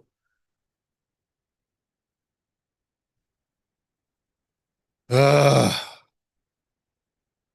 right, first game next week, Thursday, Broncos Eels. I haven't looked at these yet. So everything I say now is going to be as I think it. It's in Brisbane. You got to go to the Broncos, don't you? As bad as the Para looked, and then the Broncos didn't look good, but they were playing against Panthers. No one's going to look good against the Panthers this year. We've already said it. So Broncos win. You'd reckon the Eels aim up, though. I don't think the Broncos put 50 on them. And I bet you Ezra Mam starts. I bet you he doesn't outthink himself again. What a dumb fucking call that was. Dolphins are in again. 28-20. Oh, I'm going to look like a superstar with this one. 28-20. Broncos over the Eels the next game. Oh, next game's a good one. It's in Auckland again. Warriors Raiders. Warriors Raiders, Stephen. I made the mistake last year of always tipping against the Warriors for some reason. Even when they were going good, I just fucking always found a reason why they'd lose. And that's exactly what happened with the Roosters game. Given that it's in New Zealand, given that the Raiders are still playing with their food a bit and letting teams get out to starts, and given that at the moment the Warriors aren't hurt, Sportsbet saying the Warriors $1.81 and the Raiders $2.04. I think that's fair. I think you got to tip the Warriors. Their halfback, Tanner Boyd, will have gotten so much confidence out of that game. That's the best game he's played as a first grader. He needed to have that for his career, I reckon. Steve's going the Raiders. Shit. Yeah, it's a tight one. It's a coin flip, but no, I'm going to go the Warriors, I think. Roosters, Rabbits, grudge match.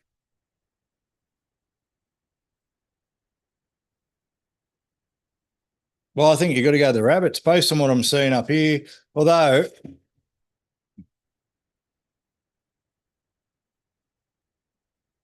yeah, I don't think the Roosters bounce back. They didn't look like a team who were going to bounce back, the Roosters, or were one spray away from fucking hear that rain. It's flogging down. The Roosters didn't look like a team who were one fucking spray away from turning it around. It's not like when the Storm, you know, when the Storm play bad, they're going to get yelled at by Craig Bellamy and come out the next week and fucking flog them. The Roosters don't give you that impression whatsoever. They're the same team as last year. You go on the Roosters as well. Just for that, I'm going South. South, the way they started this game, might blow the Roosters off the park.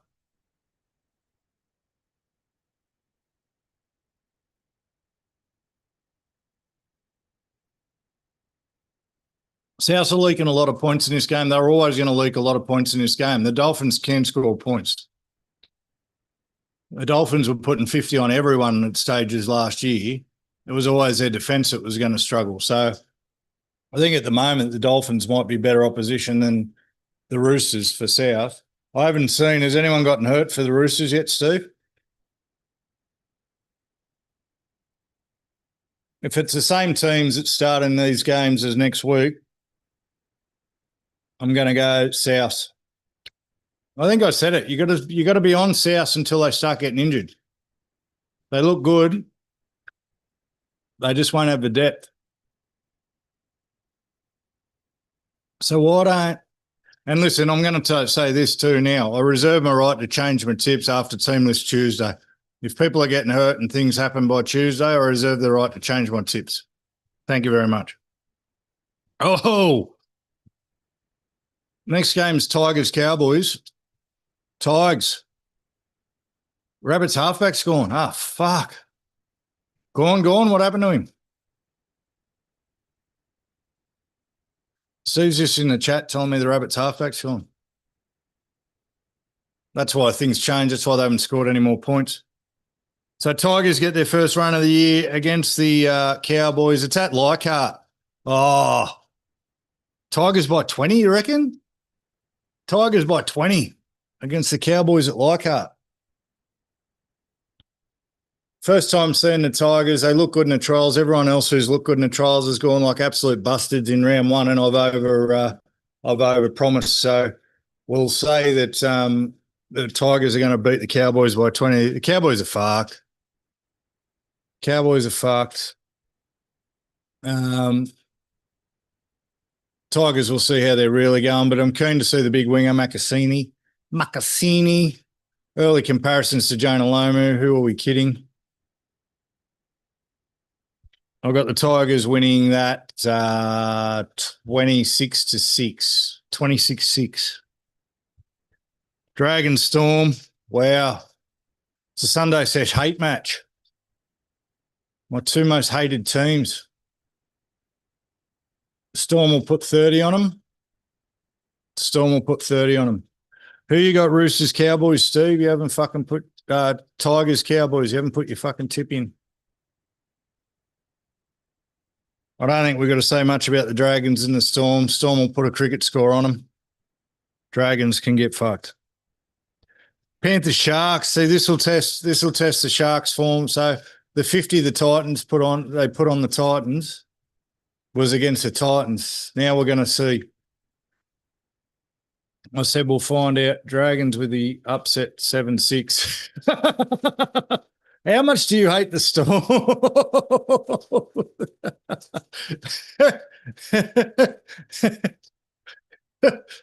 Steve Leary's got the Dragons beating the Storm by a point. They don't win close games, the Dragons. They always lose, and it's always the ref's fault. Tigers 13 plus. Yeah, agree with that. Tigers by 20. Panthers over the Sharks. Can't call it any other way. We're going to find out really how the Sharks are looking. Maybe a tight one, though. Maybe 12 points in it. Panthers 1-12. I think the Sharks will offer a bit more than the Broncos did, but obviously they're not going to put 50 points on anyone else. Panthers 1-12 against the Sharks. It's in Bathurst. Oh, Panthers love playing in Bathurst. Panthers love playing in Bathurst. Eagles, Knights. Eagles, Knights. I'm so upset that I might not be here next week for this. How good would that be to sit there and watch this fucking together, Stephen? Gibbsy's actually made noises about coming down and jumping on one day, so we should next week would have been perfect for it. What's the wager going to be? I'm going to have to go Manly. I can't go the Knights now. What sort of a fucking wager do you want to have, Steve?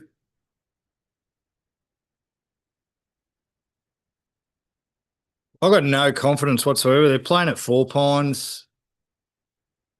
Fucking Knights by 12. I don't know. I've got no confidence. I'm confidentless. I'm confidentless. Manly have a habit of always losing. I mean, they weren't meant to beat the Raiders, but they also bad habit of losing games they should win. Generally, if you watch Manly, they'll put something together against a really good team. They'll knock someone off and everyone gets their hopes up. They'll beat a top 4 team and then lose to the underlings. And let's be honest, fucking Knights are underlings. They're only one step in front of the Dragons. You name the bet. Fuck, well, I don't drink.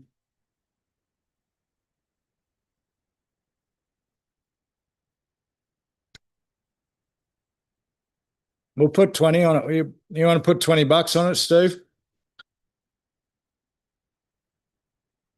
$20 on it. Find me on socials, mate, and message me and I'll grab your number. Find me on socials and DM me and I'll grab your phone number and we'll have a sneaky 20 on it, I reckon. You just pay me up front. I'm sure I'll give you the money back, I promise. I don't know, Nat. Manly should win, but probably won't. I don't know. I'm calling it a draw. Manly Knights to have a draw next week. You heard it here first. Dolphins Titans, that has potential to be another cricket score. Queensland Derby. Titans attack looks real slick here. The Dolphins attack looks real slick here. They'll put it on the Titans again. And the Bulldogs have got the bye, which they probably need.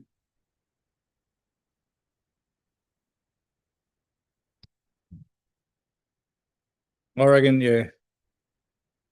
What price to draw? There'll be a draw. Very good chances of draw. 32-22. Fuck, they've blown out me 30. I'm still pretty good about the high scoring game though. Dolphins 18 plus. Righto. Yeah, against the Titans. You're probably right. So who have I ended up with? Photos from me tips.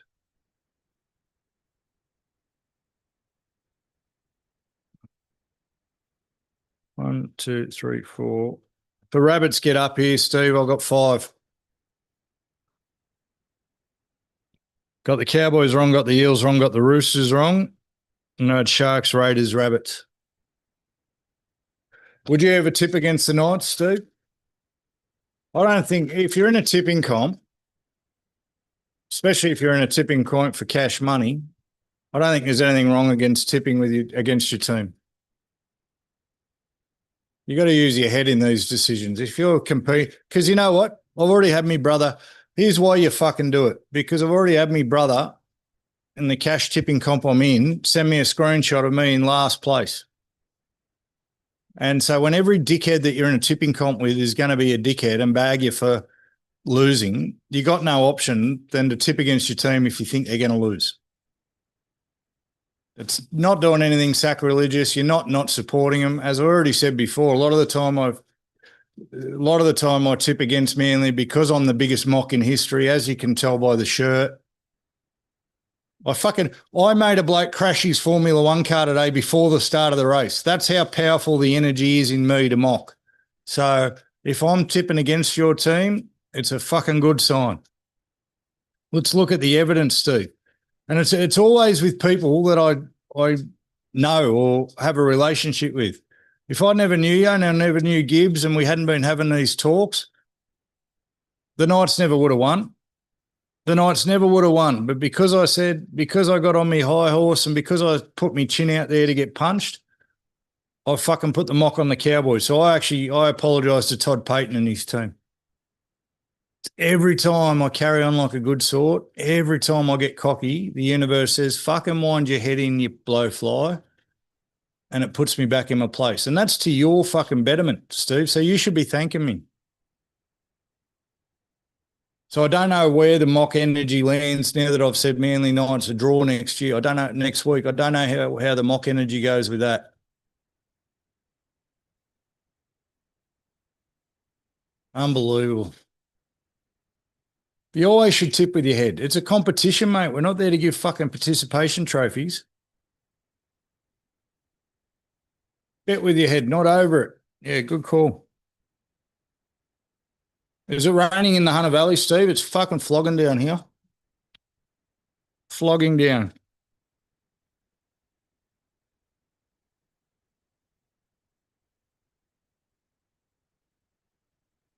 Fuck, Max Holloway lost the UFC.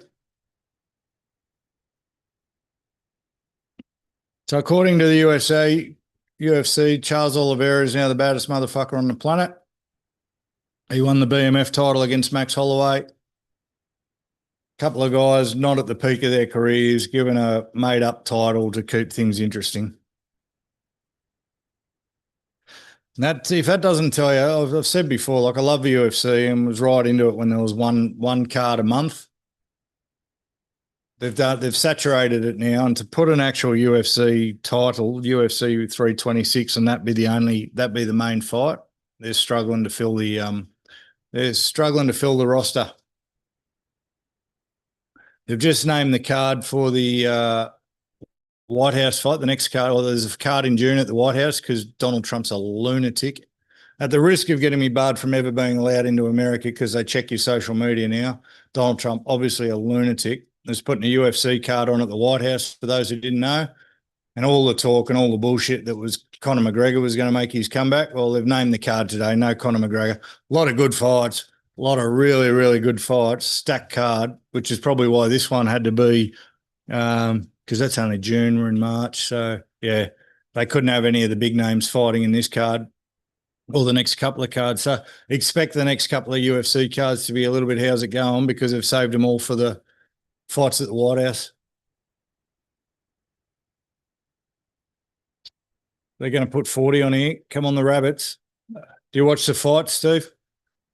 A couple of viewers on, guys. The chat's live. Don't be scared. Jump in there. We're just talking rubbish. There's 12 and a half minutes to go in the footy.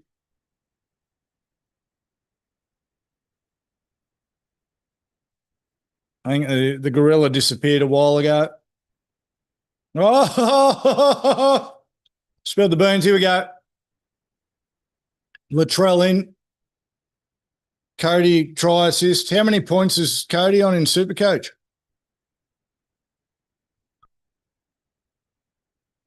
I didn't have Latrell. Did you have Latrell?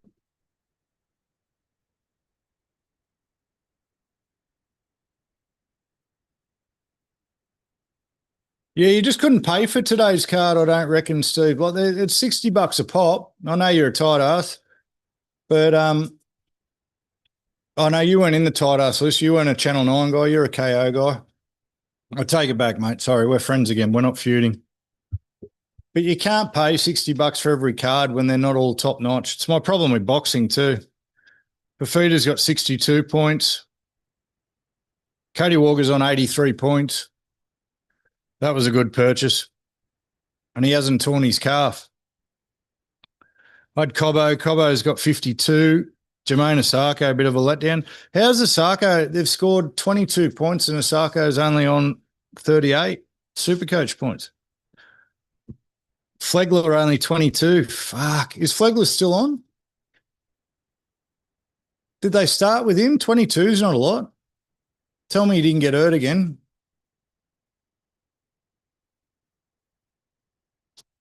Fafita 62. You'll take it. What's happening with, I hope Flegler didn't get hurt again, but 22 points says he hasn't done much.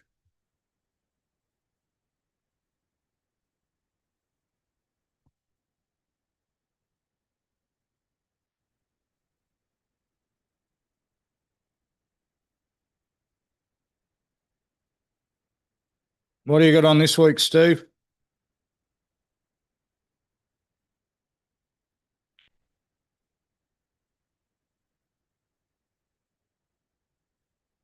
The other thing I wanted to talk about in the footy, actually, was the only other thing I'd written down. Back to the refereeing. Sorry to go back in the refs.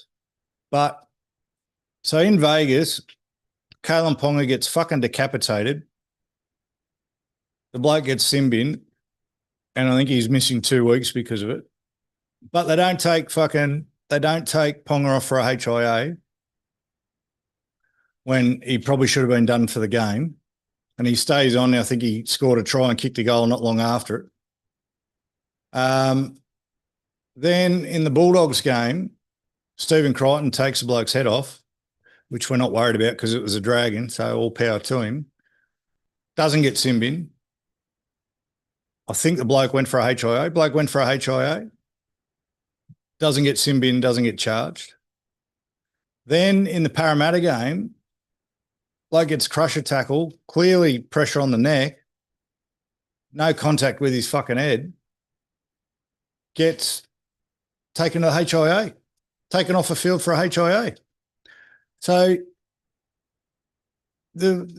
not only is some of the defence in round one being the worst we've seen in the NRL, I reckon overall some of the refereeing we've seen as a whole for this round, it's got to go down as some of the worst you've seen. And no wonder fucking people get the shit. We've literally had the Eli Katoa thing where he nearly died because they didn't get taken off with HIAs. So you would think that any contact anywhere near the head, and you would understand it. People would get the shits, but if every player that got knocked in the head was getting taken off for a little bit, at least you'd understand it, because we did have a guy nearly die at the end of last year from being left on the field. Like, it doesn't get any more serious than that. So to leave Kalen Ponga on is fucking disgraceful. But then to have it chop and change from game to game, also fucking disgraceful. They make a rod for their own back. You don't want headlines. You don't want shit journos like Brent Reid writing about you. Just fucking have the same rule for everybody. And with head knocks, it can't be that hard. They've got a standard. They've got an independent doctor.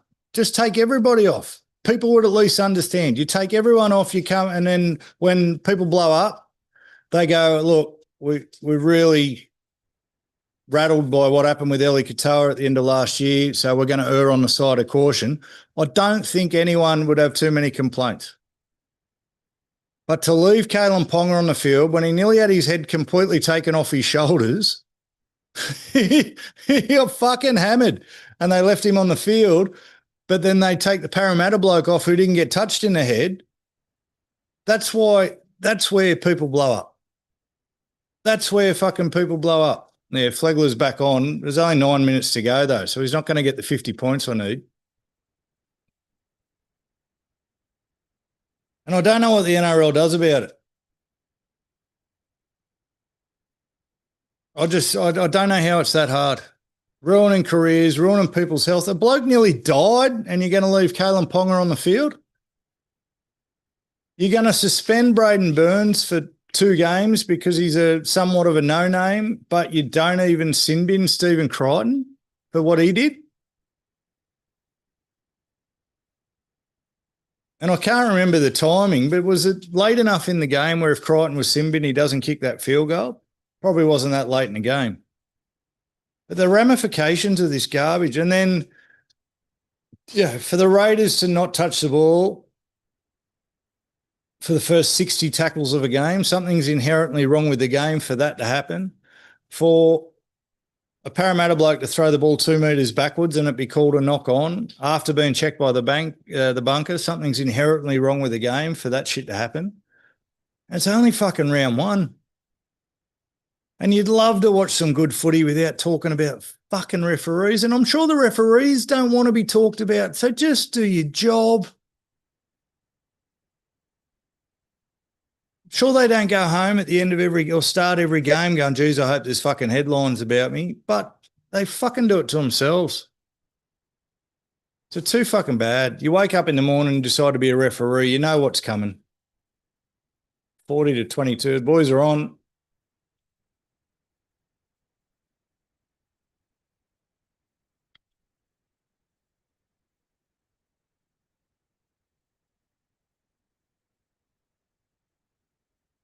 My biggest dilemma for the week, Steve, is where I'm going to find a game of golf.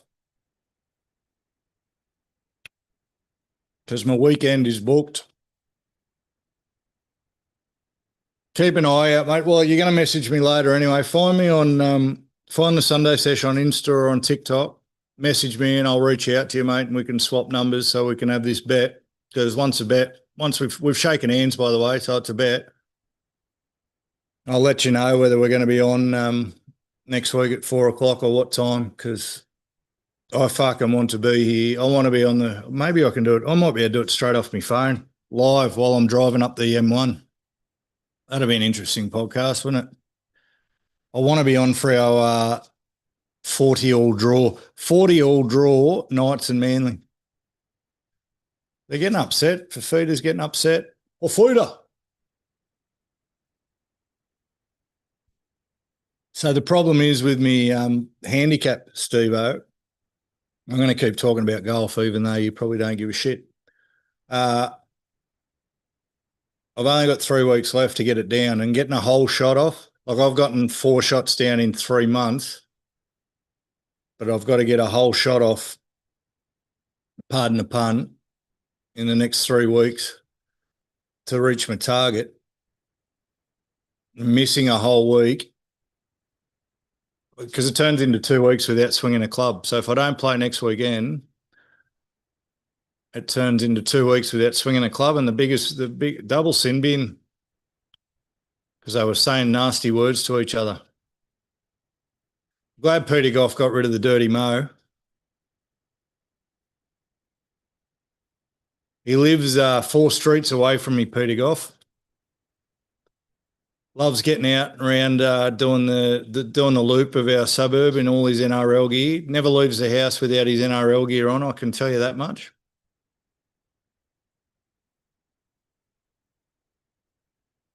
May or may not have sold him a house. Boys are getting rowdy. 42-22. We did say high scoring. So what it means is, Steve, because I know you care about my golf handicap, is I've got to try and find Don't know. I don't think I can swing it early Saturday morning. I'll have to work, and then we're going down for our yearly awards night to the city. So I don't think I can swing it. Might have to get a fucking Friday game in or something. It's very detrimental to have 2 weeks off, especially when you're on a bit of a roll.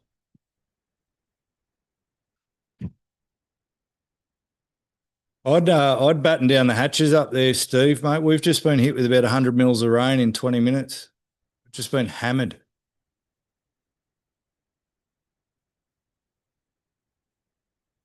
How good is the price of petrol at the moment?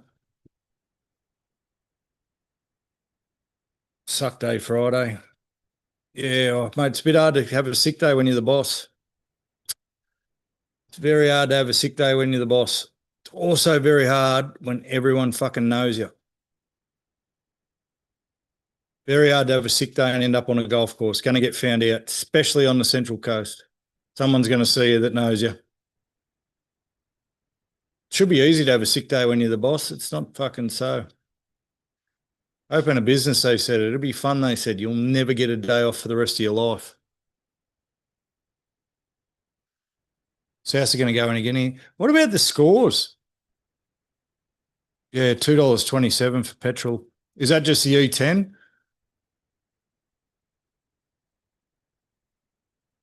I saw the E10 was at $2.20 down here the other day, yesterday. Fuck. I'm glad I bought the truck I bought. Glad I got my hybrid, my little Chinese hybrid, because I haven't had to fill it up. I filled it up before prices went off, and I won't have to fill it up for another 3 weeks. Hopefully they've stopped bombing people by then. I was going to have Sunday Sesh Junior, his whole things politics, he's fucking right up in it. That bloke, all 195 kilos, I've been getting paid a couple of $1,000 a month off YouTube for the crap he spits on YouTube.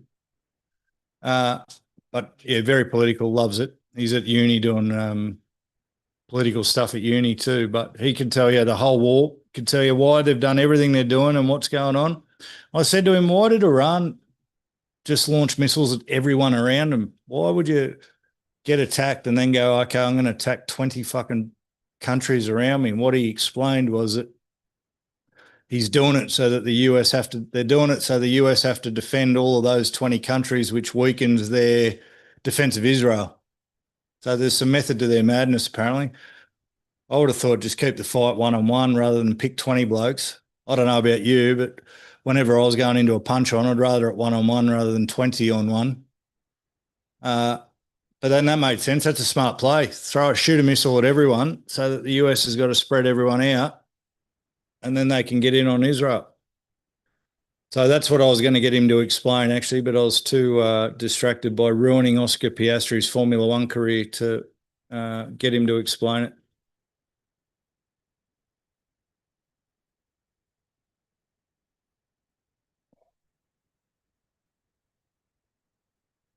$2.20 a litre for petrol, isn't that criminal? And the barrels, the price of oil probably hasn't even risen that much yet. They've made a preemptive strike. Speaking of dropping missiles on people, we're just, as soon as the news come out and said they'll probably raise petrol prices, that's the go-ahead, isn't it? It's like with the banks. So as soon as the news comes out and says the bank they might raise interest rates, the banks do it anyway because the news has already said it. They've softened the blow, but they've fucking raised interest rates. They raised petrol prices probably 3 weeks before they needed to. We got one near us. I'm surrounded by service stations. Yeah, might as well stay home or play golf too. I'm surrounded by service stations, but there's one down in West Gossie. It's a metro, and it's always 10 to 15 cents cheaper than everywhere else. So you got to be careful sometimes driving along Central Coast Highway at West Gosford because they line up out onto the street all days of the week, all times of day. It doesn't matter, and it's a 4-lane fucking highway, and you won't realise, but the car in front of you is stopped in the left-hand lane and they're 20 deep. You know you're in trouble when even that was at $2.10. Me cheap, dodgy Metro, which I only use 98, mate.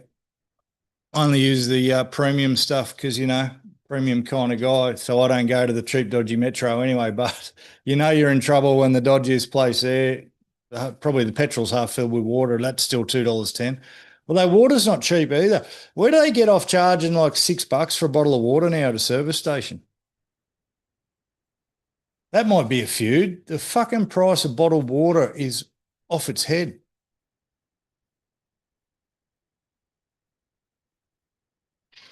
I was talking before about the netball situation and the group WhatsApp chat I'm in. I've been sitting here and they've all just jumped back in. They must be bored now. There's been 55 messages while I've been sitting here in the group WhatsApp netball chat. And I still don't know where I sit in life. Do I join in? I can't be too funny because then funny hero barbecue dad, that's taking his spot. I need him to step up though. If he's going to leave the window open for someone else to be the funny guy, I need him to get in there and start cracking jokes, I reckon. I reckon that'll be the deciding factor. I reckon if funny hero barbecue dad doesn't start getting in and cracking some jokes in this group chat, I'm going to have to take that spot because I'm not good for anything else. I've got nothing fucking substantial to add except sarcasm and humour. I spend that much time at work having to be serious that all I've got in my private life, I've got nothing other than sarcasm and humour. No one else thinks I'm funny. I think I'm fucking hilarious. But you reckon that's fair? You reckon if he doesn't take the spot as the class clown, that's up for grabs? Because his whole game at the moment's been emojis. So he's got a GIF game. His whole mode of operating for the humour side of things is to just put funny GIFs in the group. I've noticed he doesn't speak. He doesn't have an intellectual game. He lets the GIF do the talking for him. I reckon if you're just going to keep running GIFs, but I've got something funny to say, there's nothing that should stop me saying it. And if the card's just so full that all you're left with is being hero and barbecue dad, they're two pretty good titles. My son's already pointed out that I can't be hero dad. That fucking hurt, by the way.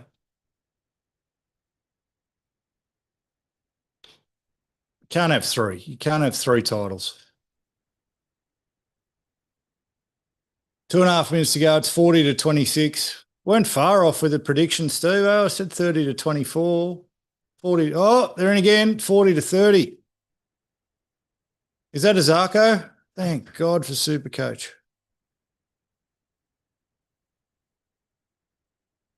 That's a good ball. I stand by what I said at the start of the year about the Dolphins. What does everyone see in the Dolphins? They can score a lot of points, but they can't tackle for shit. And the good teams, i.e. the Panthers, they're not going to let them score all those points. And they're going to tear them apart.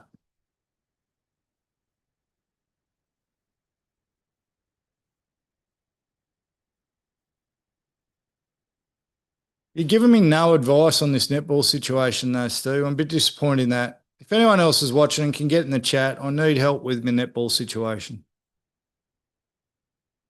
Everyone in the group has to have a role. You know that's how it works out. Funny guy, serious guy, take the kids everywhere guy, lots of mums.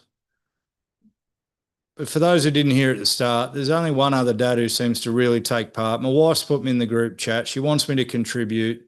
I met them all today. I went to netball for the first time today. I met them all. There's only one other dad that was there, and he seems to have the joker role, he's the hero role, and the barbecue role. He went and saved a lady who'd just been knocked out by a gazebo while wearing the gloves that he had on at the fucking barbecue. He's that guy. Take the reins. And I'm not going to be barbecue guy. And my son already pointed out to everyone who was listening earlier that I can't be the hero guy. A lot of unsaid stuff in that, isn't it? A lot of unsaid anger from the 18-year-old, I think, in that statement.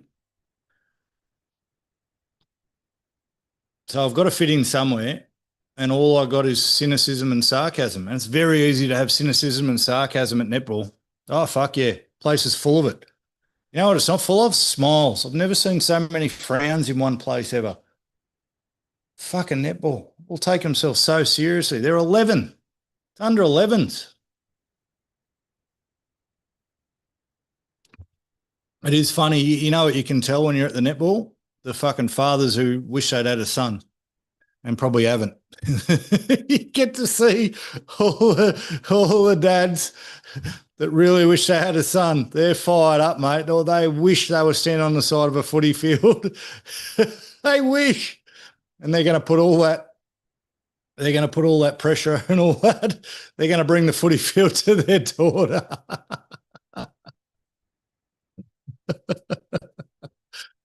Well, you know what? I actually was happy there, Steve, because it's a great people watching day. It's a great people watching day. A lot of my job is reading body language and working out people's reactions before they do and anticipating what's going to happen next and trying to work out what the other person's thinking without them knowing you're trying to work out what they're thinking. And fucking being at sport in general is brilliant for that. But hiding in the shadows behind the goalpost at a netball thing where it's, and like we're at, it's not just the normal Saturday netball. It was a rep netball. So, you know, they're all there very, very serious. I found it quite amusing. I did have a good time. Thanks, Steve. I did have a good time.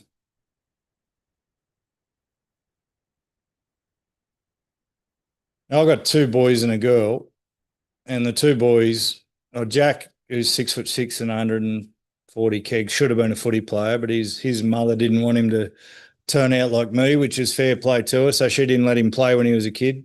Jack's mine from another, my first wife, kind of.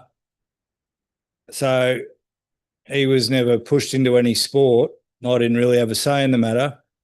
Isaac's my middle child, and he's trialled every sport under man, but he got his Mrs. Sunday Sesh's athletic ability, unfortunately. So God love him, he tries. So I'm sort of like those other netball dads where my sportiest kid, my most competitive kid, my most talented in an athletical sense kid is my daughter. But and she won't take up golf. I just want one of them to take up golf and make me rich that way. They're not going to get me rich at fucking netball. They're not going to get me rich at netball. And on that note, oh, we're not done yet. Are we done yet? What are they going to do? It's 40-28. Is he going to kick a goal? You got kids, Steve?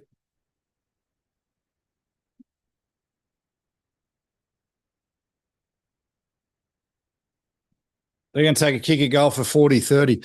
I reckon 40-30 is just as good as whatever I said it was going to be, 30-24. 70 points in a game. Unbelievable. So, guys, stay tuned for if we'll be on next week. We will be on next week. I just don't know what time. We're normally 4 o'clock Sundays for those guys who have just jumped on. I don't know if I'm going to be back here in time for 4 o'clock next Sunday, but if not, we'll do the 6 o'clock game. I reckon we'll definitely be back in time for that. Steve Leary will be commiserating after we're having a 40-all draw, Manly in the Knights, but he'll be $20 down, I reckon. $10 each for a draw. If you haven't seen the whole show and you do want to catch up, we are on Apple Podcasts, Spotify, and everywhere else you can ruin your daily drive with. It was a great chat today. Steve, really enjoyed that. A couple other people jumped on. Sorry to Oscar Piastri again. 132 days sober, like I said at the start, and starting to see the light at the tunnel, guys. So anyone who wants to do it, you can do it. There's no doubt. Be good to your mothers. I'll work out where I'm going to be in the netball group. I think I'm going to take the funny guy side of things. It won't be Knights 13 plus, you idiot. Don't make me close on calling you an idiot. I'm going to have to close calling Steve an idiot. Been great to chat, guys. Everyone have a great week. And I will see you again soon. Peace out. See you, Steve-O.